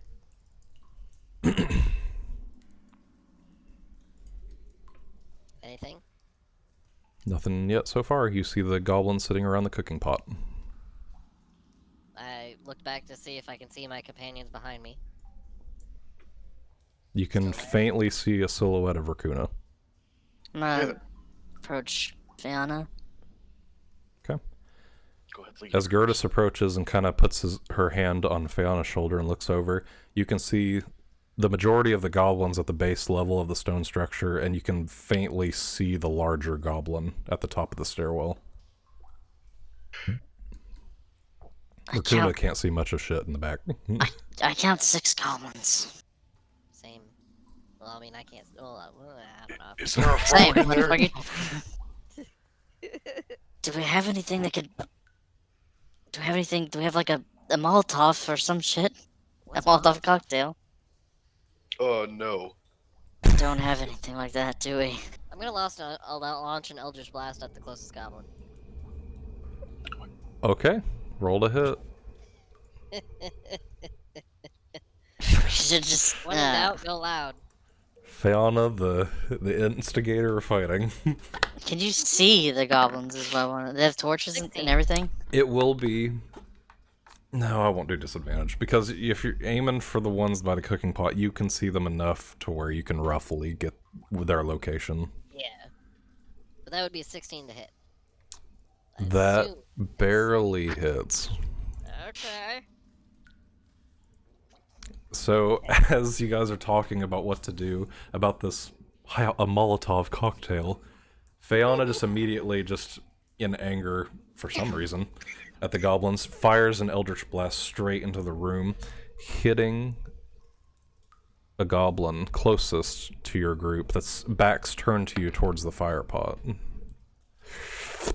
And that's 4 damage. So, just barely getting him. Yeah. The Eldritch Blast hits the goblin in the back, and in goblin language you're not going to understand them, but you just hear it, and they start babbling in goblinese, or whatever, goblinish, whatever you want to call it. And they're all, yeah, probably goblin. They're all alert, and they stand up from the cooking pot, and as their senses are super alert now, they all look towards your group, and they see every single one of you. Except Troganis right now. Well, since that was my action, I'm going to use my bonus action to summon out the Hexblade and get my shield out and get braced up. Get ready to go. Okay. And as the goblins, they immediately start bum rushing you, the ones at the lower level. You see the one at the top look over your direction and just point at you guys. Fresh meat's back on the menu, boys, as they just start running and bum rushing towards you. You see the humanoid that's attached to this, the boulder just very slightly look up. Help me! Help me! As he starts calling out to you guys, or whoever it is. He can't really see that well. He just knows something's there, and the goblins don't like it. And as that happens, roll initiative. Troganis, you are not a part of this initiative. You have the opportunity to do one surprise attack before you join the initiative if you wish. Or you can just stay hidden for the fight. God! Oh. 15. Jory, Jesus fucking Christ. That is like 3 natural ones. Can you change an electronic dice? I'm about to. Fuck. Okay, let's get this back up here. You know what? Troganis now sounds like the butcher. I'm gonna shoot an arrow at the one that already took the. Actually, no, I'm not gonna shoot anything. I'm gonna save it for that. Okay, Troganis is gonna reside hidden amongst a pile of rubble. You guys really don't know where the fuck he's at the moment. Traitor! Stacy's off there. Fayanna, what did you roll? 9. 9. Okay. 2 of your party members have vanished. Okay. Oh god, this is gonna be fun. Yes, that's a lot of goblins. I mean, you can make them on the same turn if that makes it easier for you. Oh god, we're gonna No. die if that happens. I'm One not- fucking ball of attacks on the same target, it's over instantly. I really won't do a group unless it's like 10 or more. Yeah, that's fair. 6 arrows pierce through Fayanna's chest, rightfully so. Well, you know, sometimes just Fayanna something- looks at you, guys, and slumps onto the ground. Guys, Guys? Damn, they all rolled like fucking shit. we could have synchronized our attacks, you fucking bitch! I can't say anything. That's why you rolled in that one. You just can't, you don't know what the fuck's going on. That This makes is probably the first, like, dungeon dive where one of the characters doesn't know what the fuck is happening Dude, through the whole thing. I don't know what I'm supposed to do. I can't see fucking shit. I You can't guys do should have anything. prepared and bought torches and shit before you left. I'm sure one of us has some torches. I mean, you're probably right. If one of you took We a all have dungeoneer adventurers pack. packs. Yeah. But no one said I anything. know. I don't. No, I have have an entertainer's pack. I don't I have got- an adventurer's I've got an explorer's pack. I need to see what's in the explorer's pack real quick. I Oh actually my have a god. monster hunter's pack. I don't know what comes in that. A what? I have a monster hunter's pack. It's not gonna be a torch. I think it's like traps and stuff like that. Rope. Oh, I've got 10 torches on me. What the fuck? You didn't light them. In a tinderbox. I'm gonna throw fucking Raakuna fucking torch. All right, Raakuna, you can't see, but it hits you in the chest, and you presume it's like a stick, Oh. and you just pick it up and look at it. Oh, I do have torches. I have 3 of them in the monster's pack. Guys, you fucking assholes. I'm like this. fucking bad at this. It could have been so much easier for you guys. Oh yeah, most definitely. But that's what makes this fun. Yeah. It's like having a flashlight in your hand the whole time and just never turn it on. Almost in like a sight of clairvoyancy through someone with Alzheimer's, Gurdis remembers she has torches and throws one to Raakuna And a tinderbox. and a tinderbox to light it Light with. it. I'll say Raakuna, as an action, not messing with his turn, has lit the torch, but one of your Thank hands is God. occupied holding the torch. How many feet of dragon webbing did I use in order to make the tourniquet? I had 3 feet. Since you rolled high enough, you rolled just enough. So we'll say 3 feet. I used 1 feet. No, 2 feet? I'm gonna do half of one since it was such a good roll. Okay. You had just Okay. enough to use. 2.5 dragon webbing feet. Okay, I'm ready to fight. As Okay. I've already launched my Eldritch Blast and they're all looking at us. Yep, they're all very aware, and one of them is pissed with a scorch mark on its back. At the top of the Just round, imagine actually, the Eldritch Troganis Blast isn't on there. from Baldur's Gate 3 is how that impact is. Just It's very loud and thunderous. yeah. Top of the round is a damage to Gurdis Brazic. I would like to rage, and I'm going to grow my owl beak. Okay. You see the face just shift in shape into a face that's similar as you would see from Stacy. I'm gonna dash into fight. It's like one square, like 10 feet. One square is It's actually really 5. small. We've said is it? we've Because said we're, like- it should be 10 feet, but I've just been saying it's 5 Whatever. feet. Okay, well, I'm gonna make my way to the Eldritch Blast one, and I'm going to just bring Hugh down upon it.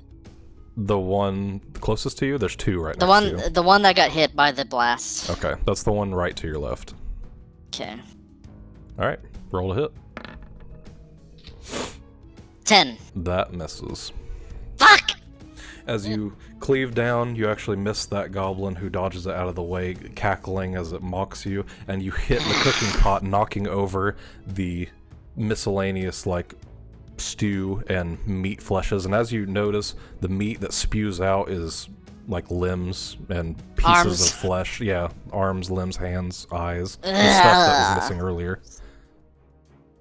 And, I used my bonus action to rage, so I end my turn. Okay.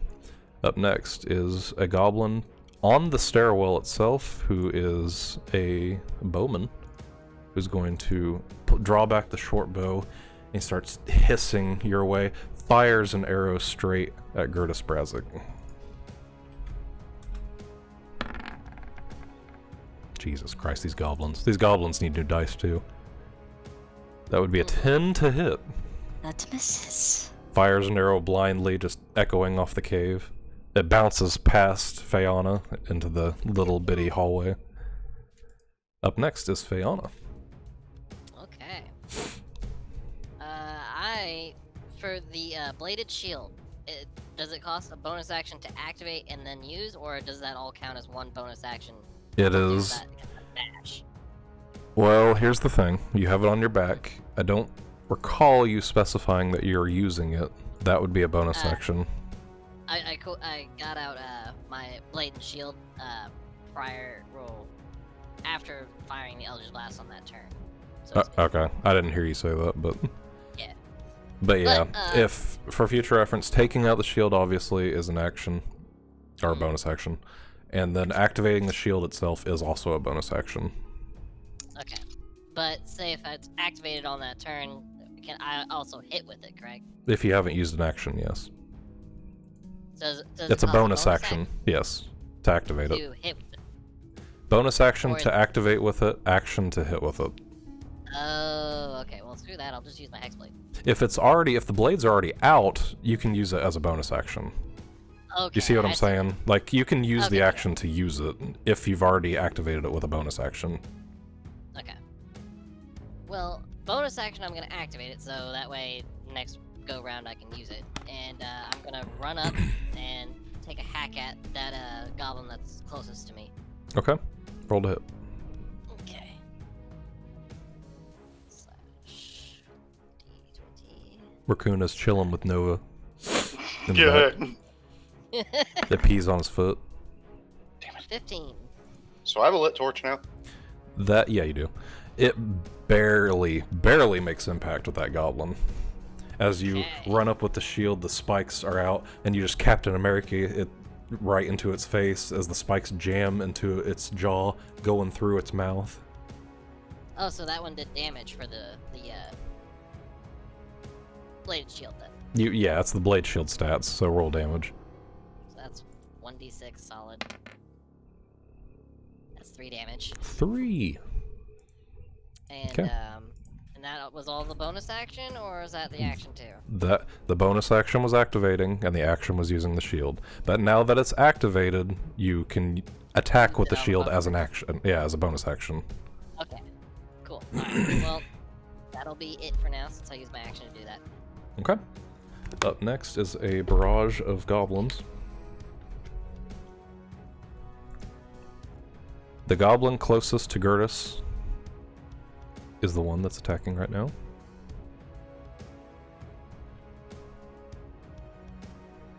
Yeah. It's going to use a scimitar. Okay. Is a 11 to hit.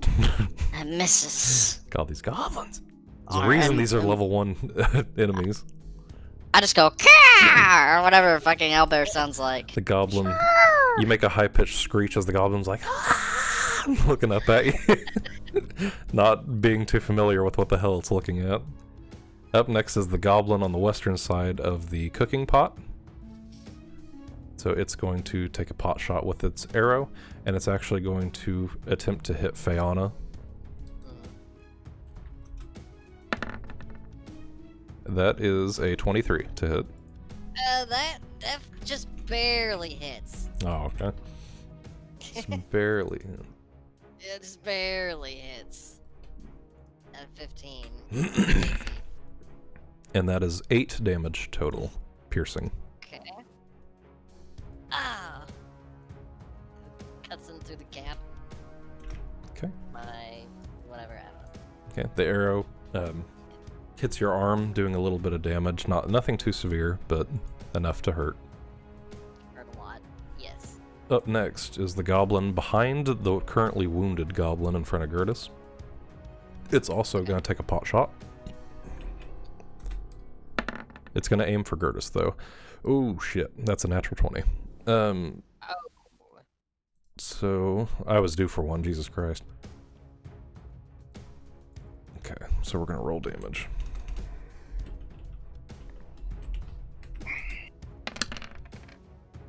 Damn it. It is 9 damage, and it's halved. So It's a 4. 4. Yep. 4 damage. Arrows are being let loose. By the time Troganis shot him an arrow. You can at the top of the round. Once it's Gurdis, everyone has to do a turn, and then you can join. All right. Oh, I thought he had a reaction or something like that. Troganis? Yeah, I thought he was stealthed out of combat. He is out of combat, but I'm waiting until you guys get to the top round, then he can take his Okay. surprise action.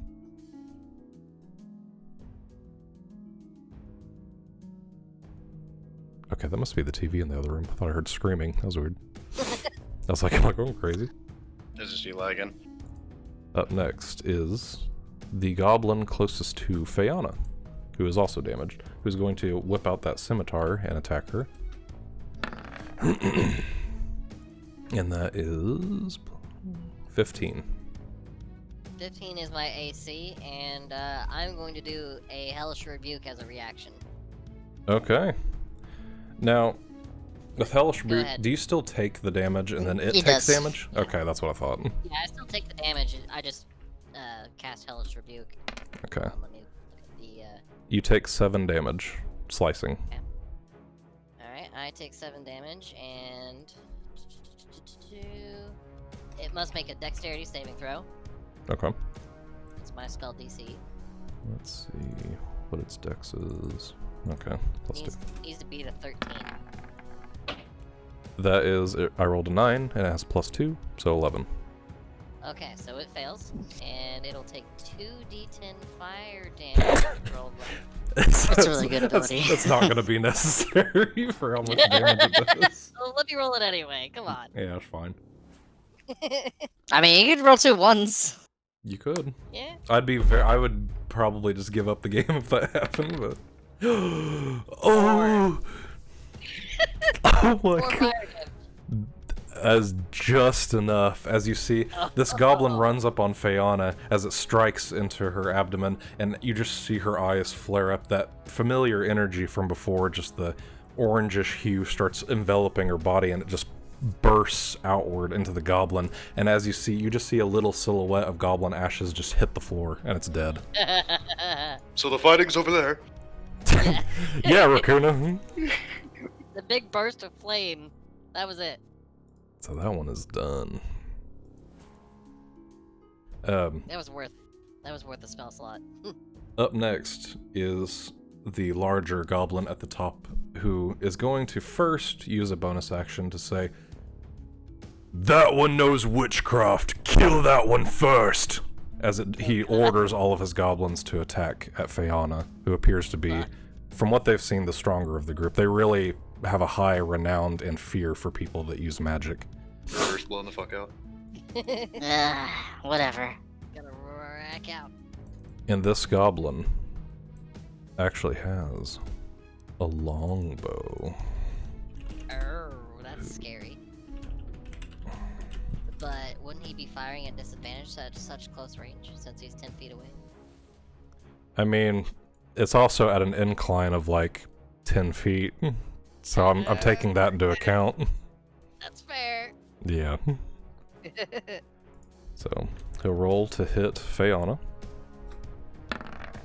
This is gonna hurt. And that is, what's the plus on a? That's 4. So 18. That hits. Okay. Do one.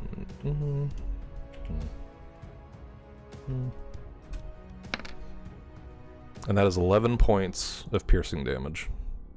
Okay, that As hurt. he pulls back this, like, it looks nicer. It almost looks like maybe he stole it off of a body or something. You know, you don't know where he got it from.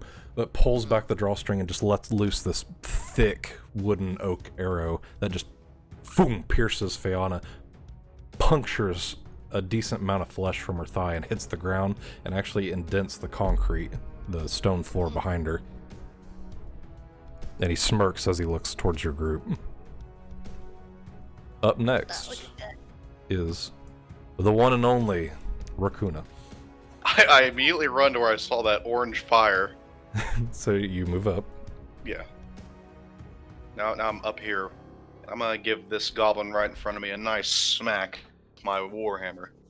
Now you're one-handing a warhammer because you have a Oh torch. shit. Fuck. You could probably drop the torch where you're at. You could.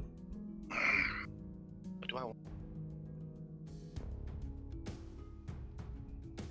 It's gonna be your bonus action. Alright, fine. I'll throw the torch down for now. Seems like there's a little fireplace right behind you.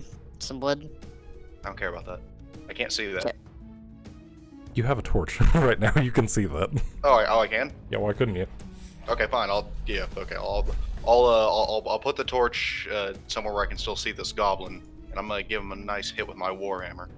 Okay, and I wanted to say this after you already said your turn. You can throw a torch, and it will do a little bit of fire damage if it hits somebody. Just for future reference. Well, I didn't want to throw it. They might extinguish it, and then I won't be able to see. Fair. So I'm gonna give this guy a nice hit. Okay, you threw your torch back that goes into the wood, and it starts kindling up the fire, illuminating the room a little bit more. And as such, Eli, go ahead and roll another stealth check. I keep fucking Eli up. I'll say with advantage. Don't matter.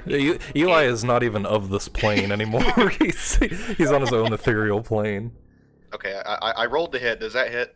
21? Did you see that one? Yeah, it hits.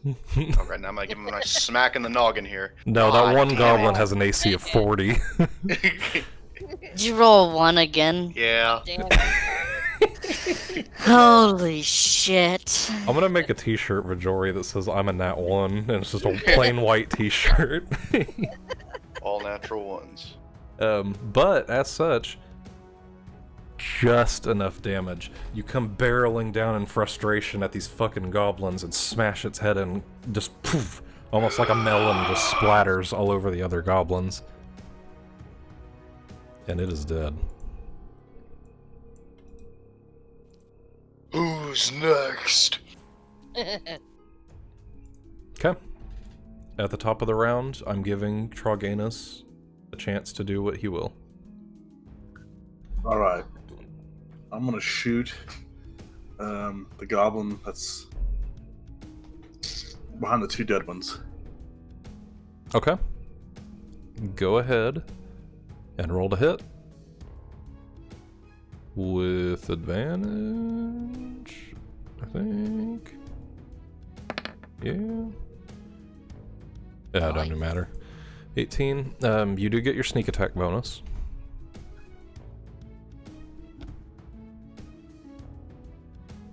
So sneak attack adds another die. It's a 1d6 added to it. And yeah, plus 1d6.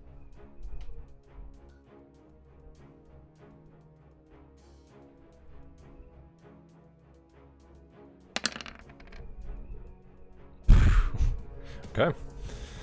So, in the darkness, you don't see where this arrow comes from initially, but all of a sudden you guys kind of glance over at Troganis standing proudly with bow drawn on top of the rubble, fires an arrow, and it just splits the skull of one of the goblins at the back of the room. Nice. I got you, sick fuck. Troganis is added to the turn order, and just we're gonna have him do right here, right after Raakuna. Clever frog bastard. Up next is Gurdis. I dash past the corpses and make my way to the next one. Okay. And I'm going to swing Hugh down upon thine, Alrighty. goblin. 19. That hits.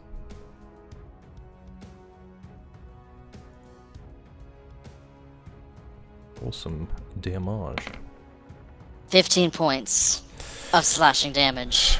Gurdis in blind fury just races past the bodies and just in one fell swing with her axe just cleaves the goblin clean in half as the top half just goes flying off over into the cooking pot remains, just And laying there without twitching. missing a beat, I make my way to the face of the next one and I just stare at him. You're currently bum I'm rushing. Okay. Before his limbs fall to the ground, I'm already on the other one. Just in a sweep of rage. Well, yeah. Not my turn. Okay, the one at the staircase was up next. Who, in seeing this, just starts screaming and just slices down towards Gurdis with all of its strength. Its strength doesn't mount to fucking much because that's a 10. So it swipes down, completely missing as Gurdis's senses are hardened. Her fury leading. I blows. kind of just, I just stick my armor and kind of block it, the attack. Just knock it out of the way, like its strength Yeah. is nothing, as your muscles are flexed and tensed. Up next is Fayanna Dolan, who's looking a little rough right now. I have 2 arrows currently in me, one in my leg, one in my shoulder. Bleeding from various points. Bleeding from various points, I am hurt. But what I'm gonna do is I'm going to charge shield first, using my bonus action and hitting that goblin in front of me. Okay. Just get up, charge, and slam it with the shield. So roll to hit. No modifier for that. Mm-hmm. That's a 5. Okay. Fayanna, pushing past Gurdis, just slams this goblin in the face with the blunt end of the shield, causing it to, like, draw backwards as it looks like it's almost concussed. Okay.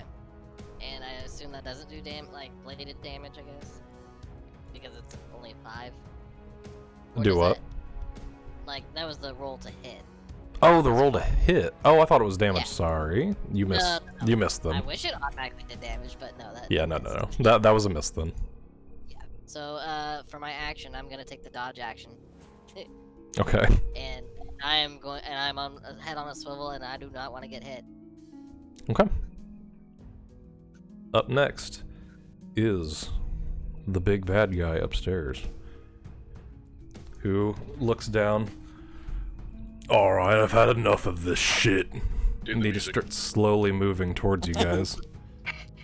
It's like he's the main character with the music. is playing. I've had enough of your evil plights. Who, as you notice, now that you get a clearer view of this goblin, this particular goblin wields a mighty, kind of bluntish, greatsword behind him.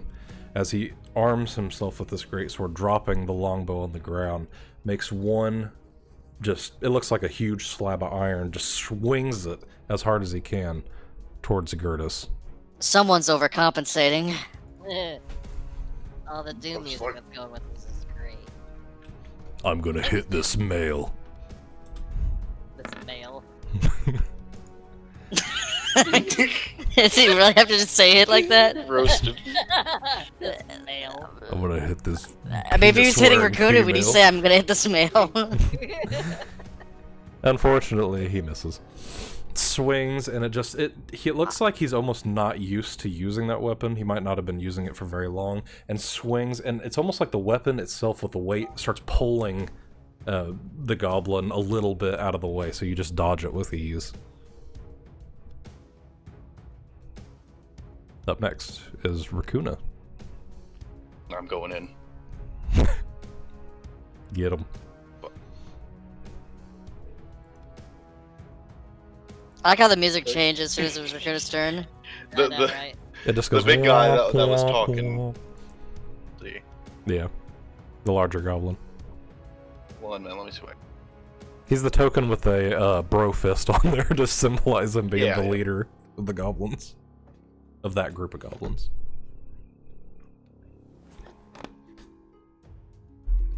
I will cast Blade Ward on myself, Okay. and then I will bardically inspire Gurdis. That's my last inspiration for the day. Okay. As you see magic, yellowish hue, almost like Quinn from the Witcher, kind of envelop Raakuna. He plays a little sound, and Gurdis all of a sudden feels a little energized and even more ready to go than she already was.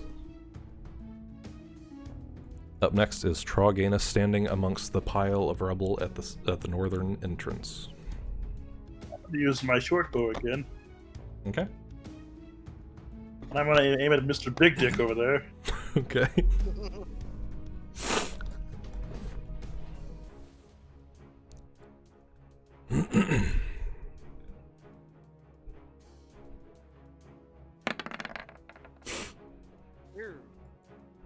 Goddamn, +5, that's good. But sadly, that misses.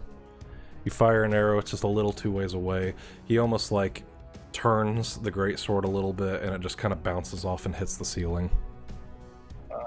Then I'm gonna disengage and stealth. Okay. Roll stealth check.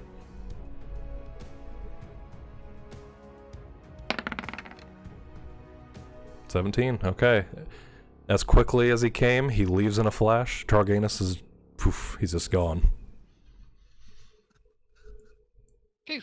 Up next is Gurdis, charging against a large goblin and a shorter goblin, slightly in front of him. I'm gonna save you for last. I'm gonna take out the smaller goblin first with an 8. That misses. Ooh. As you say this, you lunge forward, and that little goblin just snickers as it dodges out of the way. Is your inspiration a D6 story? Yes. Ah. I'd have to roll a 6 to probably hit it. Ah. I end my turn. Okay. Up next is that little goblin. Jor, you have no right. Up next is the goblin that you just attacked, who's going to retaliate and swing upward with its scimitar, who rolled a 9 and completely missed. Everyone's missing. So I completely misses Gurdis, and almost looks embarrassed as it cackled, making fun of you. Everyone seems to be hitting me though. Yeah. Up next is Fayanna. Okay. Once again, I'm gonna take that shield and I'm gonna bash that small goblin in front of me. Okay. So that would be my bonus action. So Mhm. straight 1d20 roll. That's a natural 1. You. That as you strike forward with the spike part of the shield, as you hit, the goblin dodged out of the way, and it's almost like you hit so hard into the concrete floor that you pushed the bladed mechanisms back into the shield itself, like pushing against its locking mechanism, so the needles are back into the shield, so it's just a regular shield at this point. Of course. Okay. Well, Hey, fellas. Yeah. oof. I have to go real quick. I have an emergency. I'll be right back in a little bit, maybe. Okay. Troganis has already vanished, so that's a good... Okay, that works out. yeah. Well, I'm gonna take a risk here, and I'm going to use my action to take a swipe at the small goblin in front of me with my hex blade. Okay. So, 1d20. At least this has a modifier of +5. 16 to hit. And you're going for the little one, right? One, yep. Okay, it hits. Alright. And let's see. Hex blade is 1d10 +4. Oh! That's 13 points of slashing damage. Okay. As Fayanna rebounds with the shield, you see the hex blade just appear, and in one fell swoop, like she was swiping, doing that motion with her hand before the sword even appeared in her hand, it materializes right at the base of the neck of the goblin and just lops the head clean from its shoulders as it drops dead to the ground. Give a little chuckle, and then that's my turn. Okay. Up next Yeah, that's it. is the larger goblin, who's seeing this. I'm gonna have fun eating you. Immediately just overhead swings with the greatsword, draws it down on Fayanna as hard as he can. Using a well, I don't know if I have to call it beforehand. Using a reaction, I'm gonna use my last spell slot to cast shield to add +5 to my AC.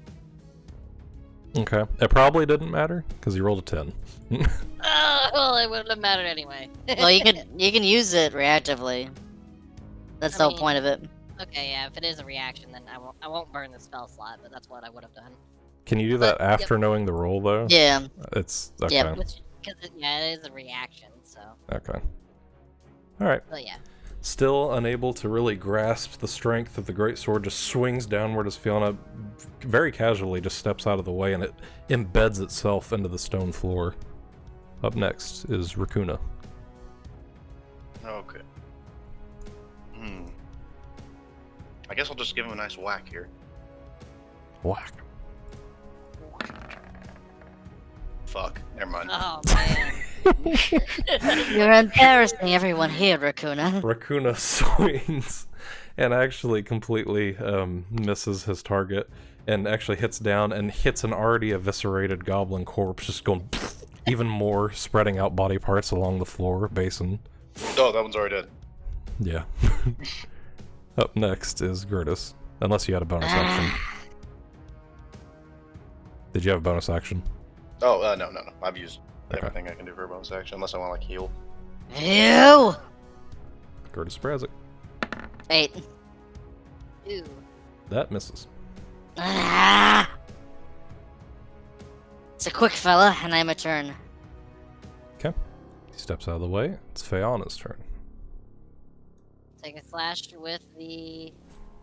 Well, I'm gonna use my bonus action to activate the blades again. Okay. So that happens, and then I'm going to take a swipe with my hex blade. Alrighty.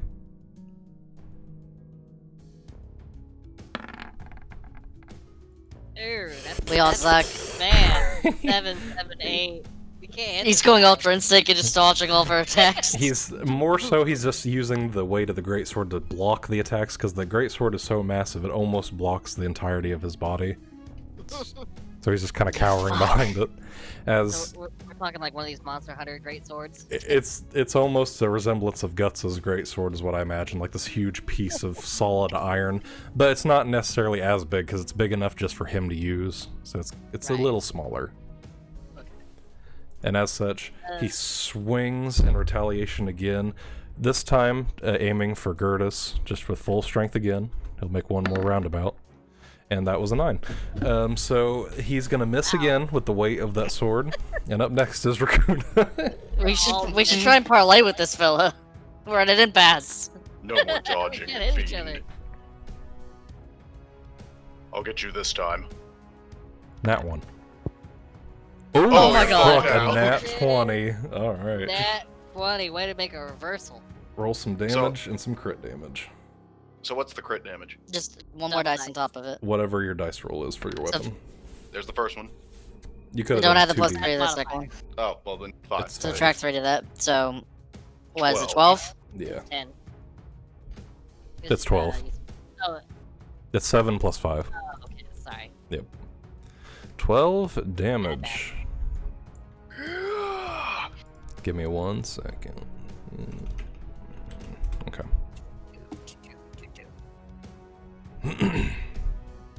Alright. So, Raakuna in rare form getting super angry, just very characteristic for him, usually being relaxed, just smashes down on the shoulder blade of the large goblin. You hear a slight pop as the mace just bashes, or the warhammer bashes into it. Up next is Gurdis. Oddly enough, Troganis, he hasn't really done anything. You don't know what the hell happened to him. He's just, Where's that fucking frog? Ah! you check your pockets, all your gold's gone. No. 8. Misses. Miss. I'm gonna title this episode Miss. I mean, that is the core thing of that's happening. Okay. Up next, Fayanna. Okay, I'm gonna take, using my bonus action, I'm gonna slam into this fucker. Okay. Just Bladed shield. Oh shit.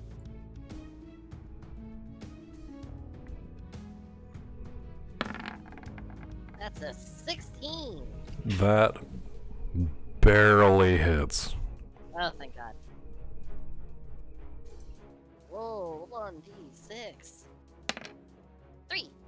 3 slashing damage. Okay. Fayanna, after Raakuna hitting him in the shoulder, he's just kind of guarding that shoulder. You're able to get in, and you do the tip of your blade pierces into the backside of his abdomen, just piercing right in, causing a little bit of bleeding as he turns around back at you. And as he's doing that, I'm swinging around with the hex blade. That's 15 to hit. Okay. That misses. Barely And- misses. Then barely misses him. And then ends my turn. Okay. As we come back to his turn,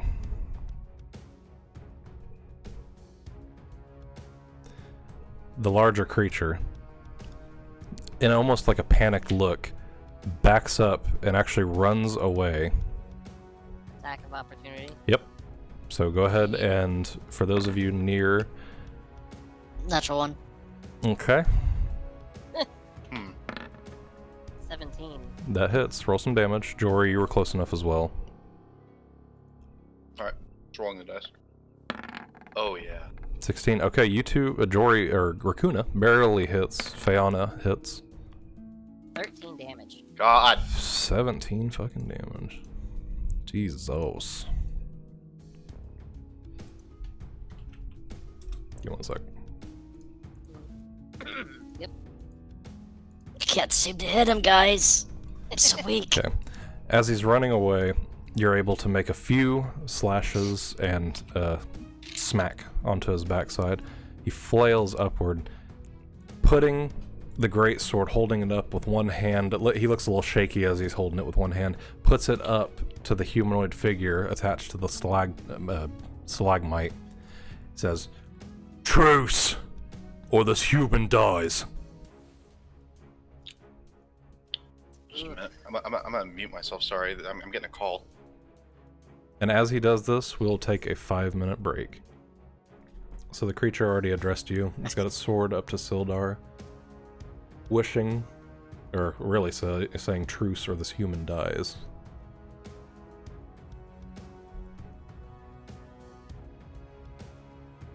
You will not pay for your sins today. Just let him go.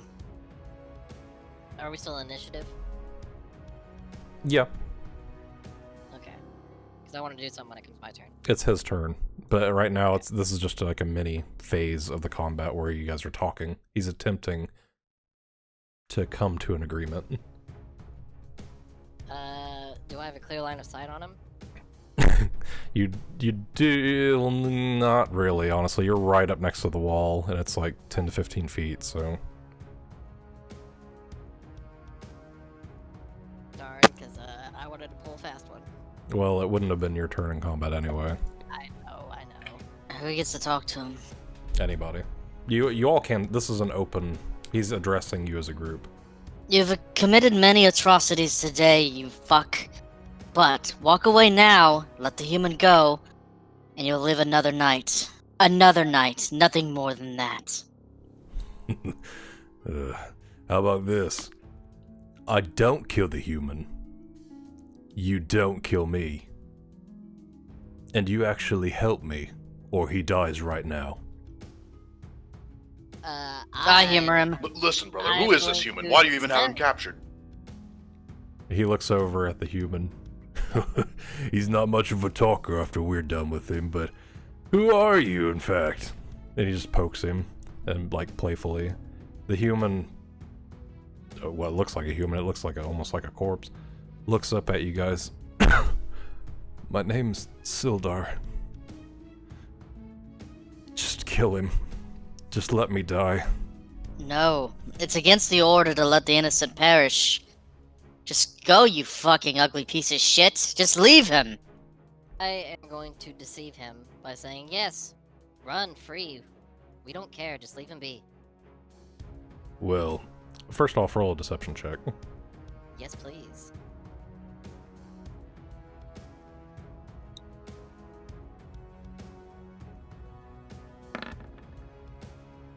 Ew. Even with +5, that's 10. I don't believe you, and even so, I think you should hear me out first. Clog is in the other part of this cave. You outs him, let me become the leader of the goblin pack. I walk away, you take what humans are left. Let's just say it's an eye for right now. What's your name? My name, they call me Yimmick.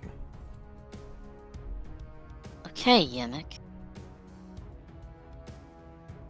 Do you have anything that could help us with this fight? No, all I got's my personal belongings. Feel free to take whatever from the dead sack of bunch that you guys massacred. I can Just, get goblins by the dozen. Apparently these weren't strong enough. You say that again. We kind of destroyed the bridge on the way there, so it might take us some time. But That's not my problem now, is it? I'm just of telling Gurdis, you. should probably go get Stacy. Who's Stacy? It's your mother. Dude. Oh, my mother's dead. I killed her. Dude! You're She not. had You're a not. bit of gold that I wanted. Anyway, Stacy's another one of our companions. As they're talking, I'm just gonna make a couple steps back to see if I can try to get line of sight on this fuck. It's still combat turn. Uh, If you guys end up fighting, the combat resumes its normal turn. okay. We're not letting this innocent man perish. We'll do as you say. We'll go and kill the other goblin. It'll just take us some time. I didn't say he was a goblin. What is he? He's a little bit bigger than a goblin. A lot more furry. Sounds like you could challenge him with us at your stead? Nah, I'd feel free to stay right here with this one. I see. What is this creature? Well, have you ever heard of a bugbear? Yes. There you go. Oh. Well, what do you think, guys? If you give us some time to rest and collect our bearings, I'm sure we could put up a fight for this bugbear. Well, I'm not waiting very long. You don't have a choice. Neither does he, and he puts the blade a little closer to his throat. You're still gonna kill him either way. Nah, I'm a man of my word. We go in there and die, and this Well, man stays here with you. Then I suppose he might, or I might keep You don't have- eating him. You don't have much bargaining power here. That depends on who's perceiving it. If you care about the human, then I think I do. If you don't, then by all We means. care about you care about the human. It's just you're asking something that we can't do. Not right now until we rest. Now let us rest and we can collect our bearings. We'll be able to kill this bugbear, and you can be the new leader of this fucking cult. About I let you rest for 30 more seconds. And then I cut his head clean from his body, and what happens, happens. Alright. Let's go. Raakuna, Faye. Trog, if you're even here. Let's go see this bugbear. Don't listen to him. I'm not gonna let you die. He's a monster. As we start walking away, as soon as I have line of sight, I'm casting Toll of the Dead on him.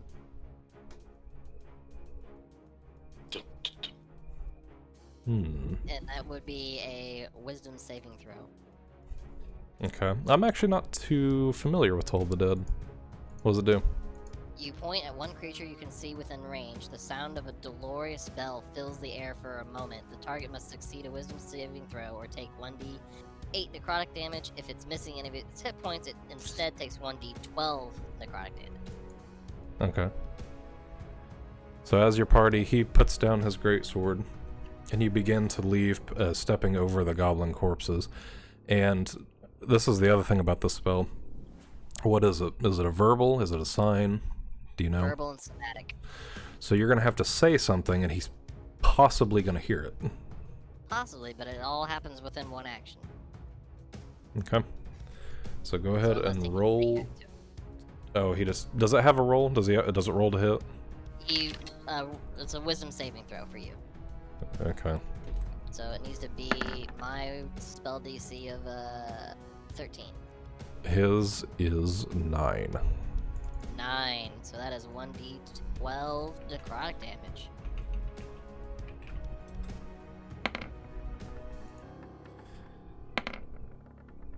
$12. Okay.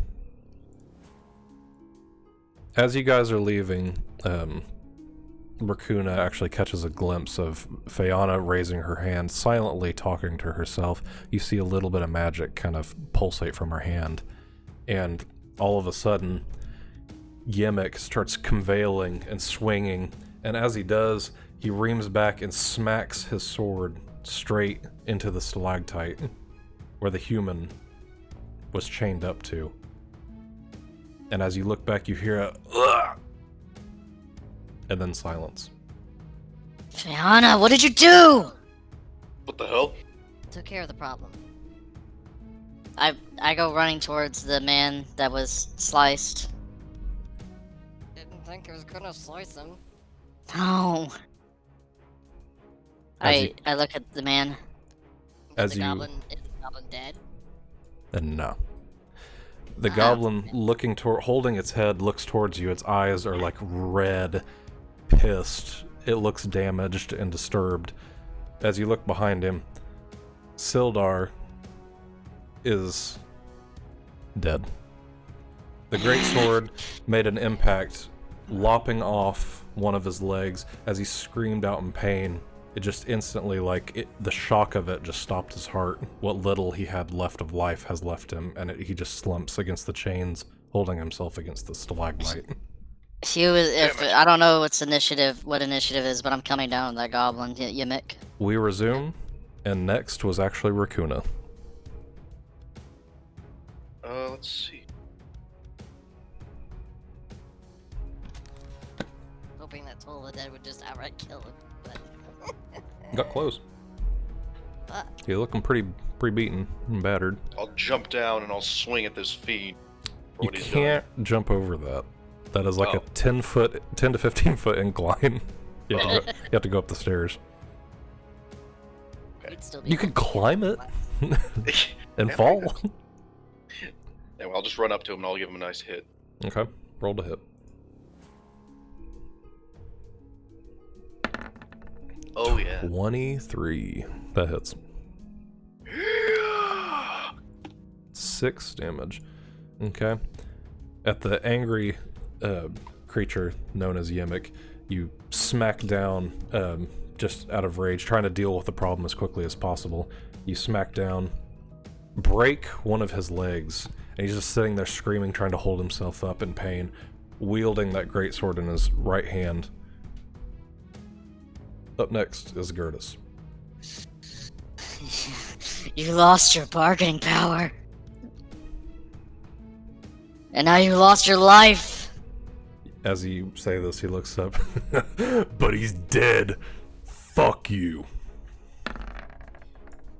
19. Okay. Roll to hit. Or roll damage.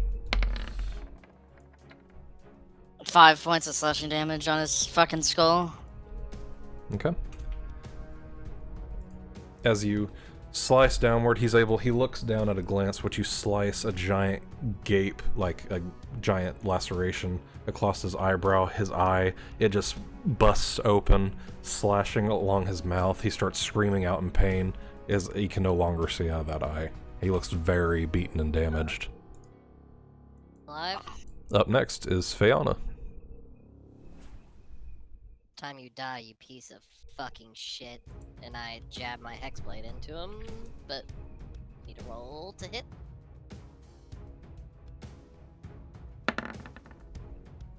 Fuck. That misses. Something. Bonus action. Okay. Sorry. Bonus action, slam him with the shield. Roll to hit.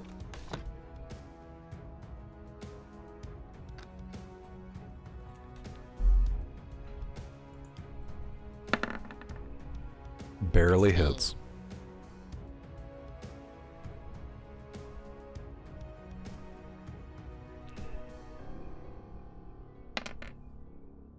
One damage. Are you kidding me? You're God damn. distraught over what you think you may have caused. Your hexblade keeps phasing in and out of existence as you stab towards and barely clip into the wounded goblin as he screeches out in pain. As Yemik's turn occurs, he's not able to really attack anyone. He slowly crawls.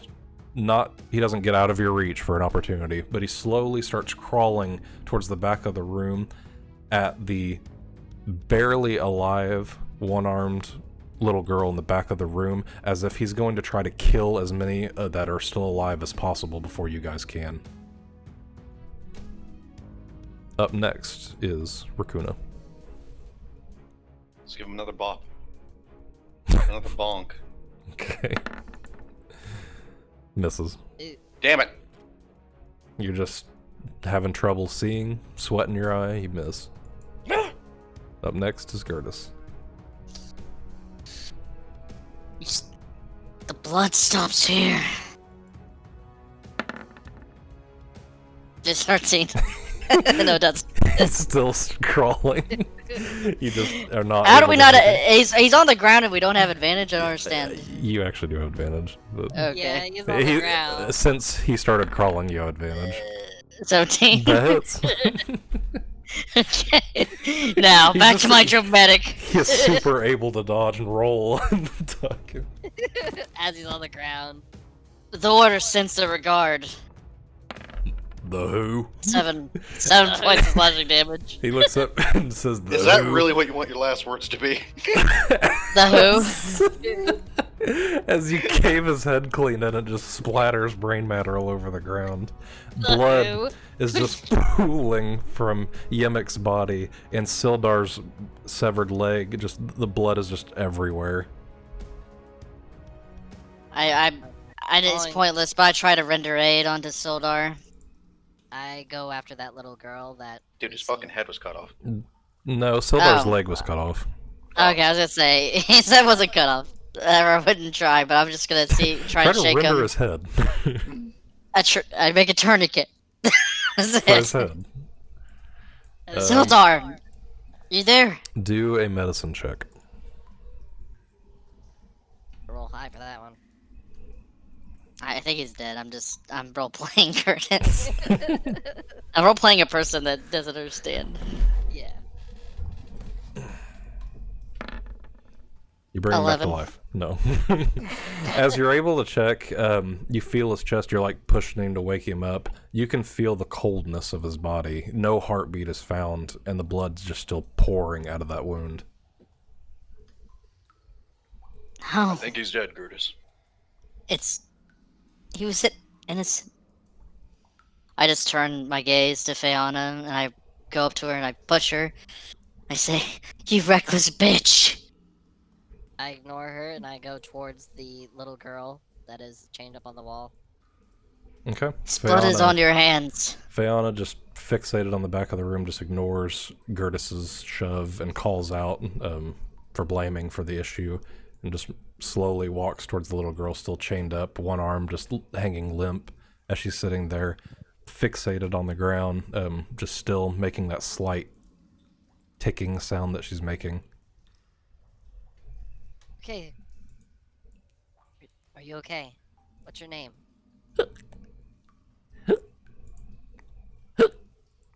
She doesn't even look your direction. She's just super entranced. The shock is just overbearing for what a girl of her age. She's a young girl from what you can see. How old The are we amount of talking? torture. I would honestly say probably like 7 or 8. Not old at all. And for the amount of torture she's been through, she's just in almost like a catatonic state. I'm gonna hold her head close into my chest and I'm going to shoot an Eldritch Blast at the chain to try to break it off. I thought you were gonna say you're gonna shoot her with an Eldritch Blast. No. I was like, holy shit, Fayanna's turning into a cold bitch. No. Okay, I I mean, won't it- even I make mean- you roll for that. You summon a little bitty bit of the fire necessary to make an Eldritch Blast and pop the chain clean off. Yeah. Pick her up and hold her like as a child. Okay, So and we she's need- pretty small. Her strawberry blonde hair is pretty long. It kind of drapes over your shoulder as you're nestling her, holding her. You hold her with ease because not only is she small in stature, being a child, she's very skinny. She's not as skinny as the rest of them. She might be one of the newer ones that they've captured, but she does look a little bit. She shows signs of being malnourished. Yeah. Well, I'm just going to hold her and cuddle her and look around the rest of the room and see if there's anyone else that's worth saving. Roll an investigation, and anyone can help if they wish. I'm seething in anger right now, almost not even able to control myself, and I just storm out of the room with Okay. Nova. Nova's just chilling at the entrance.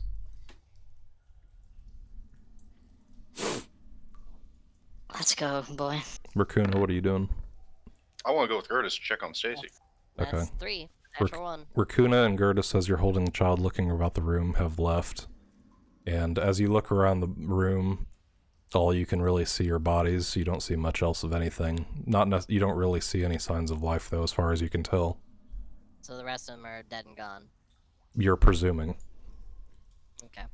Well, with that information, I carry the girl out Okay. somberly. I'm going to give you a tag real quick. Hang on. As encumbered. Yeah, just a note that you're holding somebody. We're able to get Do down this this one. pathway, Raakuna. Just take a look at the other alternate route. So what? Are we able to get down this path? You think? Did anyone loot? Oh, I don't know. No one No. looted. I'm gonna grab that great sword that... You won't be able to with the girl. Okay, fuck it then. It's not worth it. Yep. Okay. I will trail behind the rest of the party in my wounded state and carrying this innocent little girl. The corridor to the east is that you see an incline that stretches about 10 feet high, and then that little slit at the top, and then drapes down, which you know because you saw through the owl. To the north is a passage that leads and kind of bends to the right. So there's I'm gonna go two get the red routes. sword. I want to look at it. Okay. I'm gonna go back to the body and just kind of avert my gaze to the innocent man that lies dying there, and I'm going to take a look at the great sword. Next to Yemek's body, soaked in the blood of someone who is innocent and someone who's clearly not, is laying there this almost like, you see it's made of like silver ore, but the middle of it is coated in this black, dingy ore. The blades on the sides are noted to be a little bit more blunt than normal sword. He's probably been not using the sword appropriately, like hacking off limbs or smacking it against stuff has dulled the blade, and he doesn't know proper, the technique to take care of such a blade. It's noted to be relatively big. I mean, you're close to the size of Yemek, but you've had militant training, and you're a lot stronger physically than he would, so it probably wouldn't be as over-encumbering to you. But it's noted it looks literally like at the bottom you have the handle, and then a square at the bottom, straight up on the sides of the blade, and then pointed at the top. It just looks like a giant stone slab of pure black and silver iron. I'm going to attempt to sheath it and put it to my back. Okay, you'll need something to sheath it with. Like, you'll need to wrap it or somewhere Dragon to put webbing. it. Okay, you could use dragon webbing. I'm gonna use the dragon webbing and wrap it and make a makeshift wrap around my body and then have it holster in there. Let's do a survival check. Okay.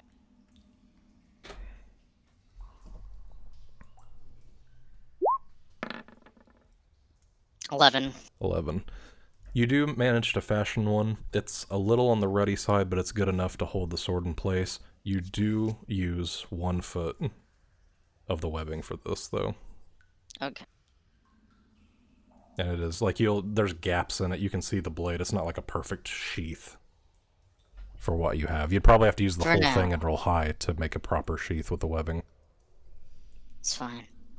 I'm gonna go to the man that's lying there, and I guess I'm just gonna pat him down, see if he had any letters or. As far as you can tell, he's kind of naked. He's just attached to the rock. He barely has he doesn't any have rags anything. on or anything like that. He doesn't have any items. All right, fair enough. All right, I leave with the sword up my back. Okay. A minute passes. Troganis and Loxim both are still out of sight. Wonder where those two went. Hopefully they didn't get kidnapped. Hey guys, I'm here. And then he runs off. There he was. I saw you. The green flash. Oh my god, if Eli was a speedy character, that could be his nickname. The Green The green Flash. That frog isn't a nick. A minute We have passes. to. All right, let's go down the rope. I don't know if we could fit down this this archway. No, You no. will have to figure out how to move the little girl if you wish to take her with you. I'll have to go down the rope and somehow. Wait drop for her me, on I'll my fuck. shoulder. Raakuna's a stone giant again. I forgot you got hold alt. Yeah. As you get to the impasse, you see the rope that's still well attached to the stalagmite there overhanging. You can see Stacy laying on the embankment, still sleeping soundly. There's not, like, it looks like the blood has pretty reasonably stopped. It's still trickling, but nothing too severe.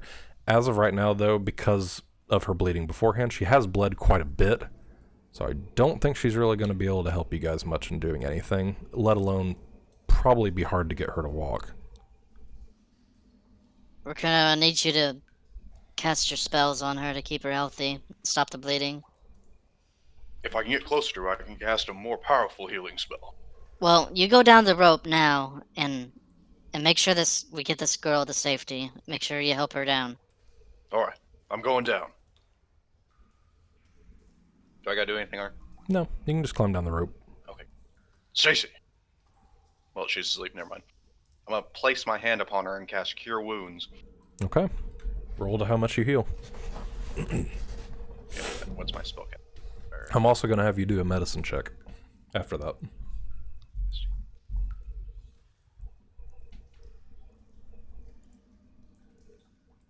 Spellcasting ability modifier. Oh, okay, so it's like 1d8 plus 2.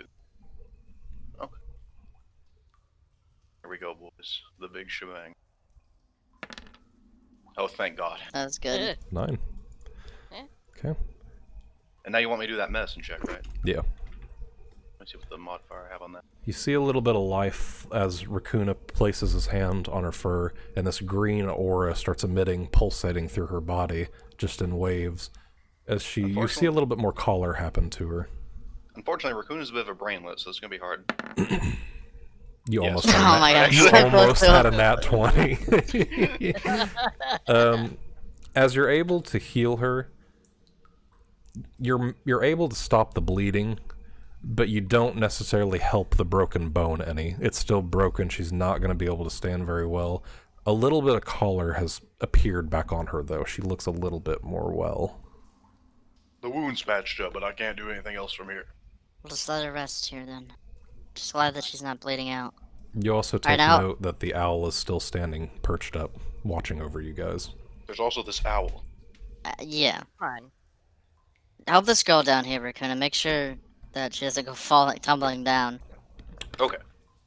Yeah, I'll have Raakuna like just kind of do a pass off as I'm up top, and then hand her down to Raakuna. I guess Raakuna's like 7 feet tall, right? And it's Yeah. 20 feet tall, so it's like 13 feet. Dropping her down if you wanted to. Yeah. She can't climb, so. And let's- I will have you roll, if you're just going to drop her freely, I'm going to have Raakuna do a check to grab her, so... How are we gonna get down this rope with her on? I guess you can throw her. Climb Just down have her. You can put her on my back, and I can. You can put her on my back, and I can go down. You gotta attach her somehow. She's got plenty of things to hold on, but she's got one arm, right? Yeah, and she's also very weak and barely conscious. She's almost catatonic. Fuck. I can do it. I'll hold on to her, and I can. I'm strong enough. I think I can slide down the rope. It's gonna be a little bit of a rope burn, but I'll have you do one strength check if you're gonna do it that way. I can do it. Jor eating chips. You see Chip's watching. Raakuna's just like... All right. Hand her over. Here. Okay. As you take the frail, small girl in your arms, you kind of hold her as close as you can to your chest while taking the rope in one hand and kind of wrapping it around your knuckles as if to hold taut. And you gingerly just let loose a little bit at a time as you slide down. Roll a My strength rope check. burn. Raakuna, get below me, just in case. Okay. Roll a strength check Alright. with advantage. Oh, Jesus. It's good that you got advantage. 14. 14's good enough. So you're able to slide down. You almost lose. She almost lets go, and you almost lose her a little bit. But you tighten your grip, and you slide a little bit farther than you would have liked down the rope. But Raakuna was there and kind of just bolstered you and lowers you to into the water. Can you get Nova and Fayanna? Nova's just actively foaming at the mouth. Nova looks a little hungry at the moment, smelling all the miscellaneous burnt meats. Ugh. Well, I should have given him I'm some of not that sure meat. how I'm going to do this. I guess the same way. How big is this dog? It's a very little puppy. It's a stereotypical pup. Okay, if it's a little puppy, I'll just hold my arm and go down since it's pretty light. Okay. You're gonna one arm it though, because you're gonna have to hold the puppy. Well, I mean, is there a way that I can like tuck it into a pouch or something like that, or is it bigger than that? Depends what bags you got. I don't know what all bags you have. I A do- backpack. Yeah, I have a backpack. I think you all did get backpacks when you were in Phandelver. And there's also a backpack that comes with all the packs, I Yeah. think. Okay. Sport I got a packs that backpack. contain all the stuff in it. All right, you'll just have to make sure Nova doesn't freak out and jump out. But yeah, you can do that. So I'll have you do an animal handling as you're going down the rope. Okay, well, I will do animal handling then. Come. The fuck is my animal handling? I think we made a mistake. You might have. You very well might have. I hope you weren't attached to this puppy, because apparently I'm good at killing things. It's not gonna fall to its death. At least I don't God. think. It could flop out of the bag. Don't worry, I'm down here. This is a bad Raakuna can catch it. I can help catch it too. Oh my god. Okay. I'm not very good with animals. As you're going down the rope, you hear, "Arrgh," and it's biting at the bag towards your back. You can feel its teeth, but it's not like breaking through or anything. And then it jumps out of the I'm gonna try top and of the catch bag, and as it's falling down, do a dexterity check for swiftness to see if you can get there and grab it real quick. Who, me? Either or. Gurdis already I will specified that. 7. Here we go, boys. As you're Save you're starting to stumble a little bit through the water as it's falling down. Oh my god. Fayanna sweeps and completely misses as it's falling down, but Raakuna, falling face first into the water, is able to almost like baseball catch Nova. Oh my god. Oh, you All little. three of us animal. struggle to catch the puppy. We are rolling. Silly I little will, puppy. I you will say almost that I died. had a 10 or up, be if you guys caught it or not, and you guys were fucking up. That's funny. Okay, well, That would have at been very sad. least- Yeah, just a puppy died. Oh. Okay, but Nova, still being rambunctious, is within Raakuna's giant hand at the moment. Oh, little dog, you nearly died. I will. It bites grab your the little thumb. girl and carry her again, wherever she got set down at. Okay.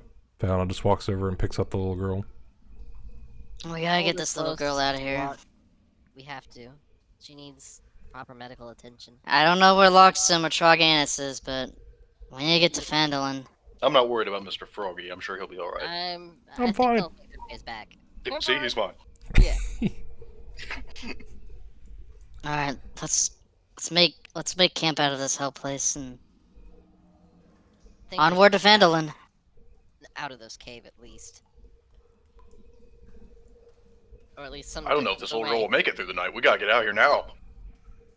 Well, what time of day is it? You don't know right now, you're in a cave. Let's get out of this fucking cave. Well, let's get out of this cave. I kind of bumped Stacy. We gotta leave, Stacy. Uh-oh. Fuck, I forgot about Stacy.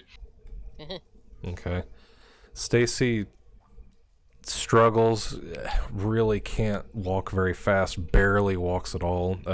She starts stumbling like she's gonna fall over.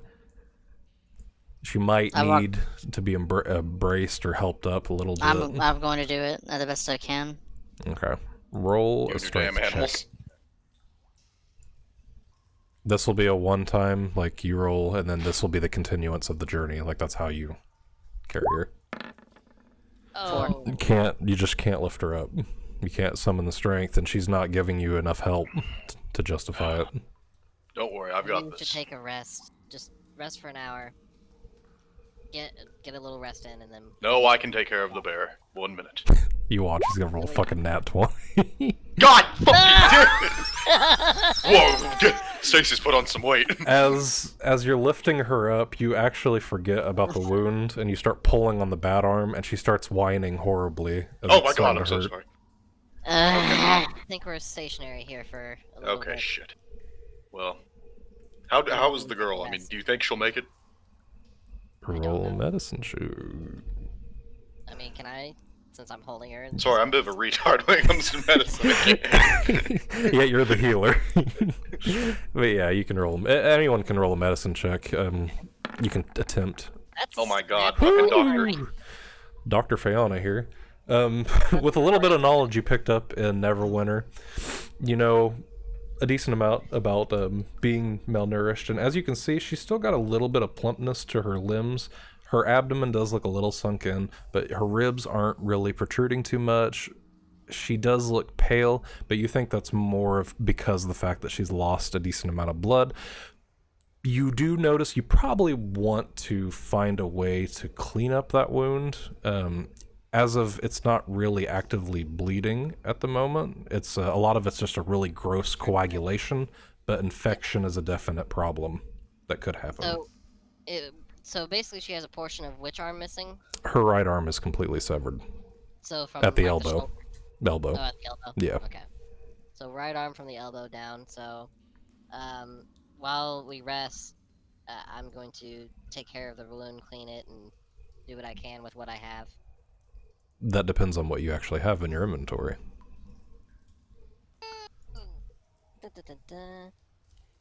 Let's see. I have commoner's What if gloves, Loxim had all the healing stuff? Dick. Uh, I got daggers. I got a backpack and an extra kite shield. she could use that. Shadows. Well, I mean, we could use it to drag her, I guess. No, I'm just kidding. Maybe. Nothing really that I can use, to be honest. Let's see what's in the Monster Hunter pack. I had that. Chest, crowbar, hammer, 3 wooden stakes, a holy symbol, a flask of holy water. If you Set need a bed, vampire killed, though, you're on.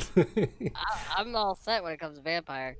I do have a flask of holy water, so I'll Again, vampire repellent. I'll wash off a room with that, I guess, or just regular water. Okay. I'll just do the regular water. I think the holy water would be more useful in a different scenario. Okay, never mind. Do a medicine check at disadvantage. That's gonna be terrible.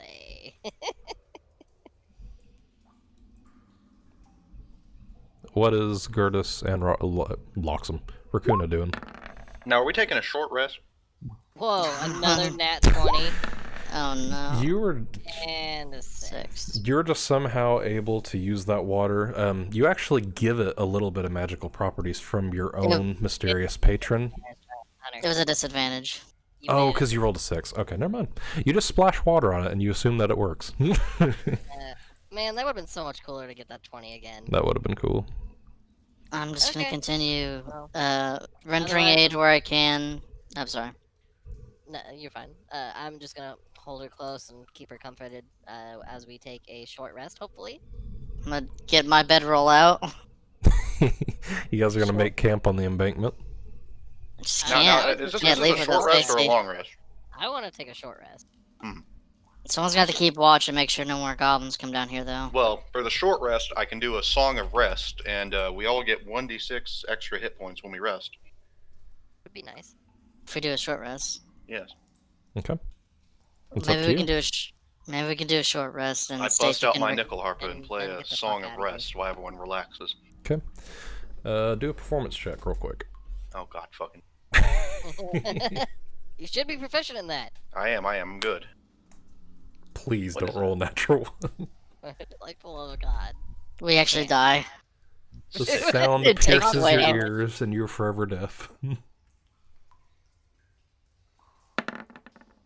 Oh, thank God. 19. Okay. Right? Okay. He somehow is able to just kind of calm the mood with his nickel harpa playing a melodic sound, and I can't see anything. the ambience of the cave actually amplifies the sound, and it just sounds super melodic, and all the animals visibly you can see are relaxed at the moment, start calming down as you sit down and start to make like a makeshift tiny encampment to rest. Alright, so we're gonna roll. If we're gonna take a short rest, I'm gonna use the additional hit die, and then I'm gonna roll 2 of my own hit dice. Okay. So 3 each. Okay. I'm 23. You're maxed up. You look pretty good. gonna use all of my hit die, and then plus the additional 1d6. Yes. For the Song of Rest, you get an additional 1d6. 16 total hit points. And Stacy. Huh? And does Stacy to do a hit die as well? I actually didn't take any damage, so I don't. Stacy can also heal a little bit. Currently at What's her hit 19 die? hit points. Her hit die is a 1d10.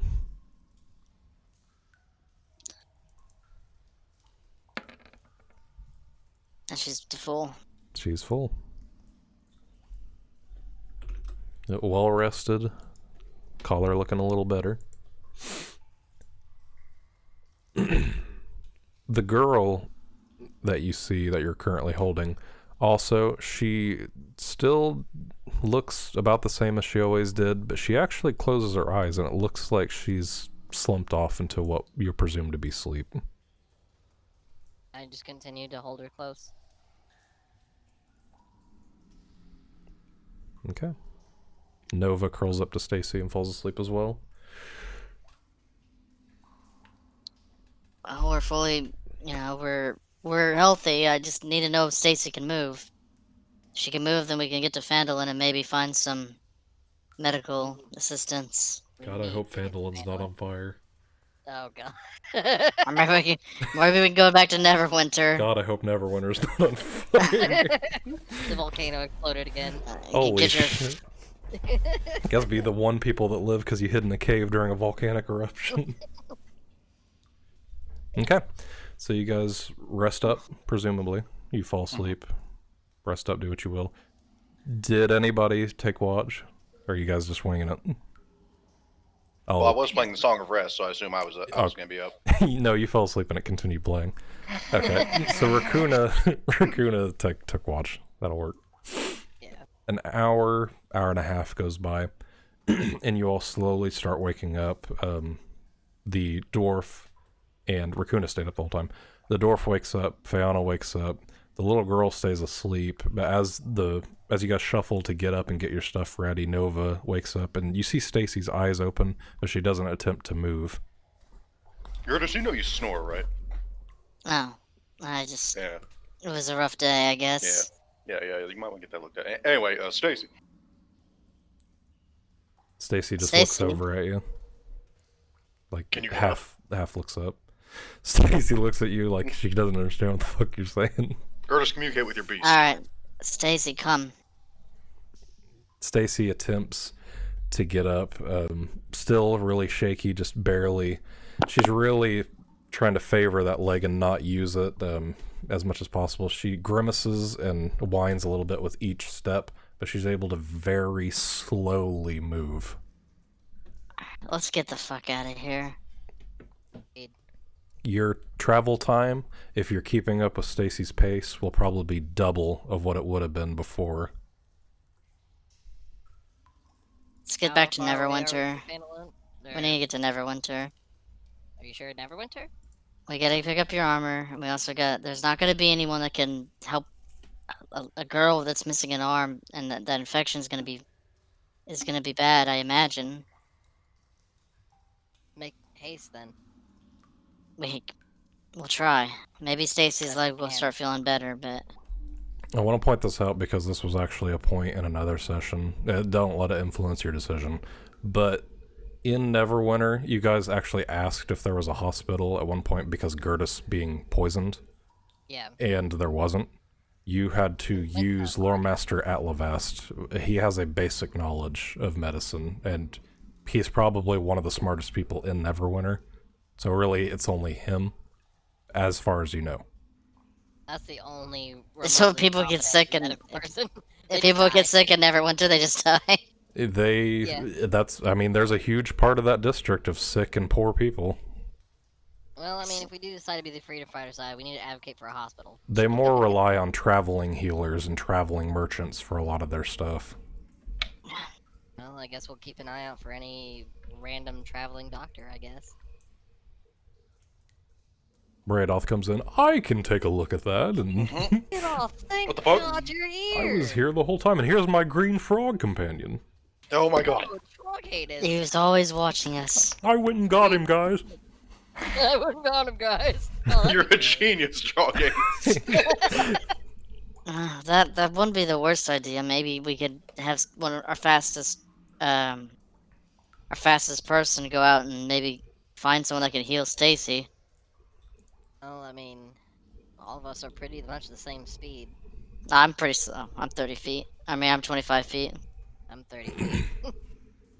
In fact, I think Jory's the fastest. He's the tallest, so he's got the... 30 feet, yeah. Oh, 30 feet? I He's thought it'd also be more. not carrying an injured girl or caring for a wounded owlbear.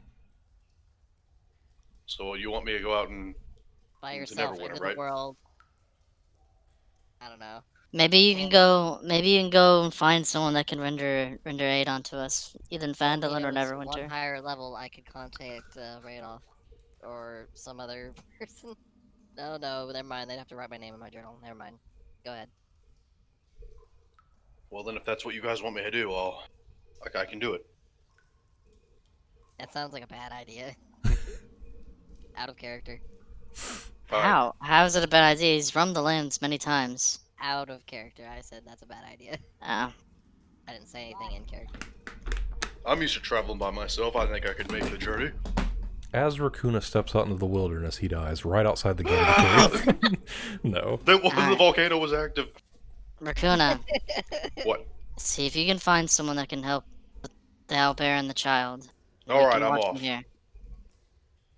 Okay. I How get the far hell away out of was here. Neverwinter from here? Neverwinter was Day. about a day and a half. So it'd take us 2 days to get there otherwise. Like, as we are now. Yeah.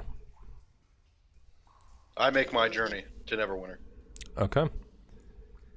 And as Raakuna gets his stuff ready, looks towards your party and bids farewell, you see him walk out of the mouth of the cave, and as such, you note that there is a little bit of light illuminating into the entrance. Gurdis can see this more clearly.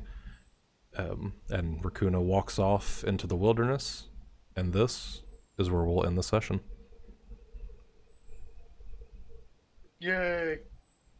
Hey, Yay, if only everyone was here for it.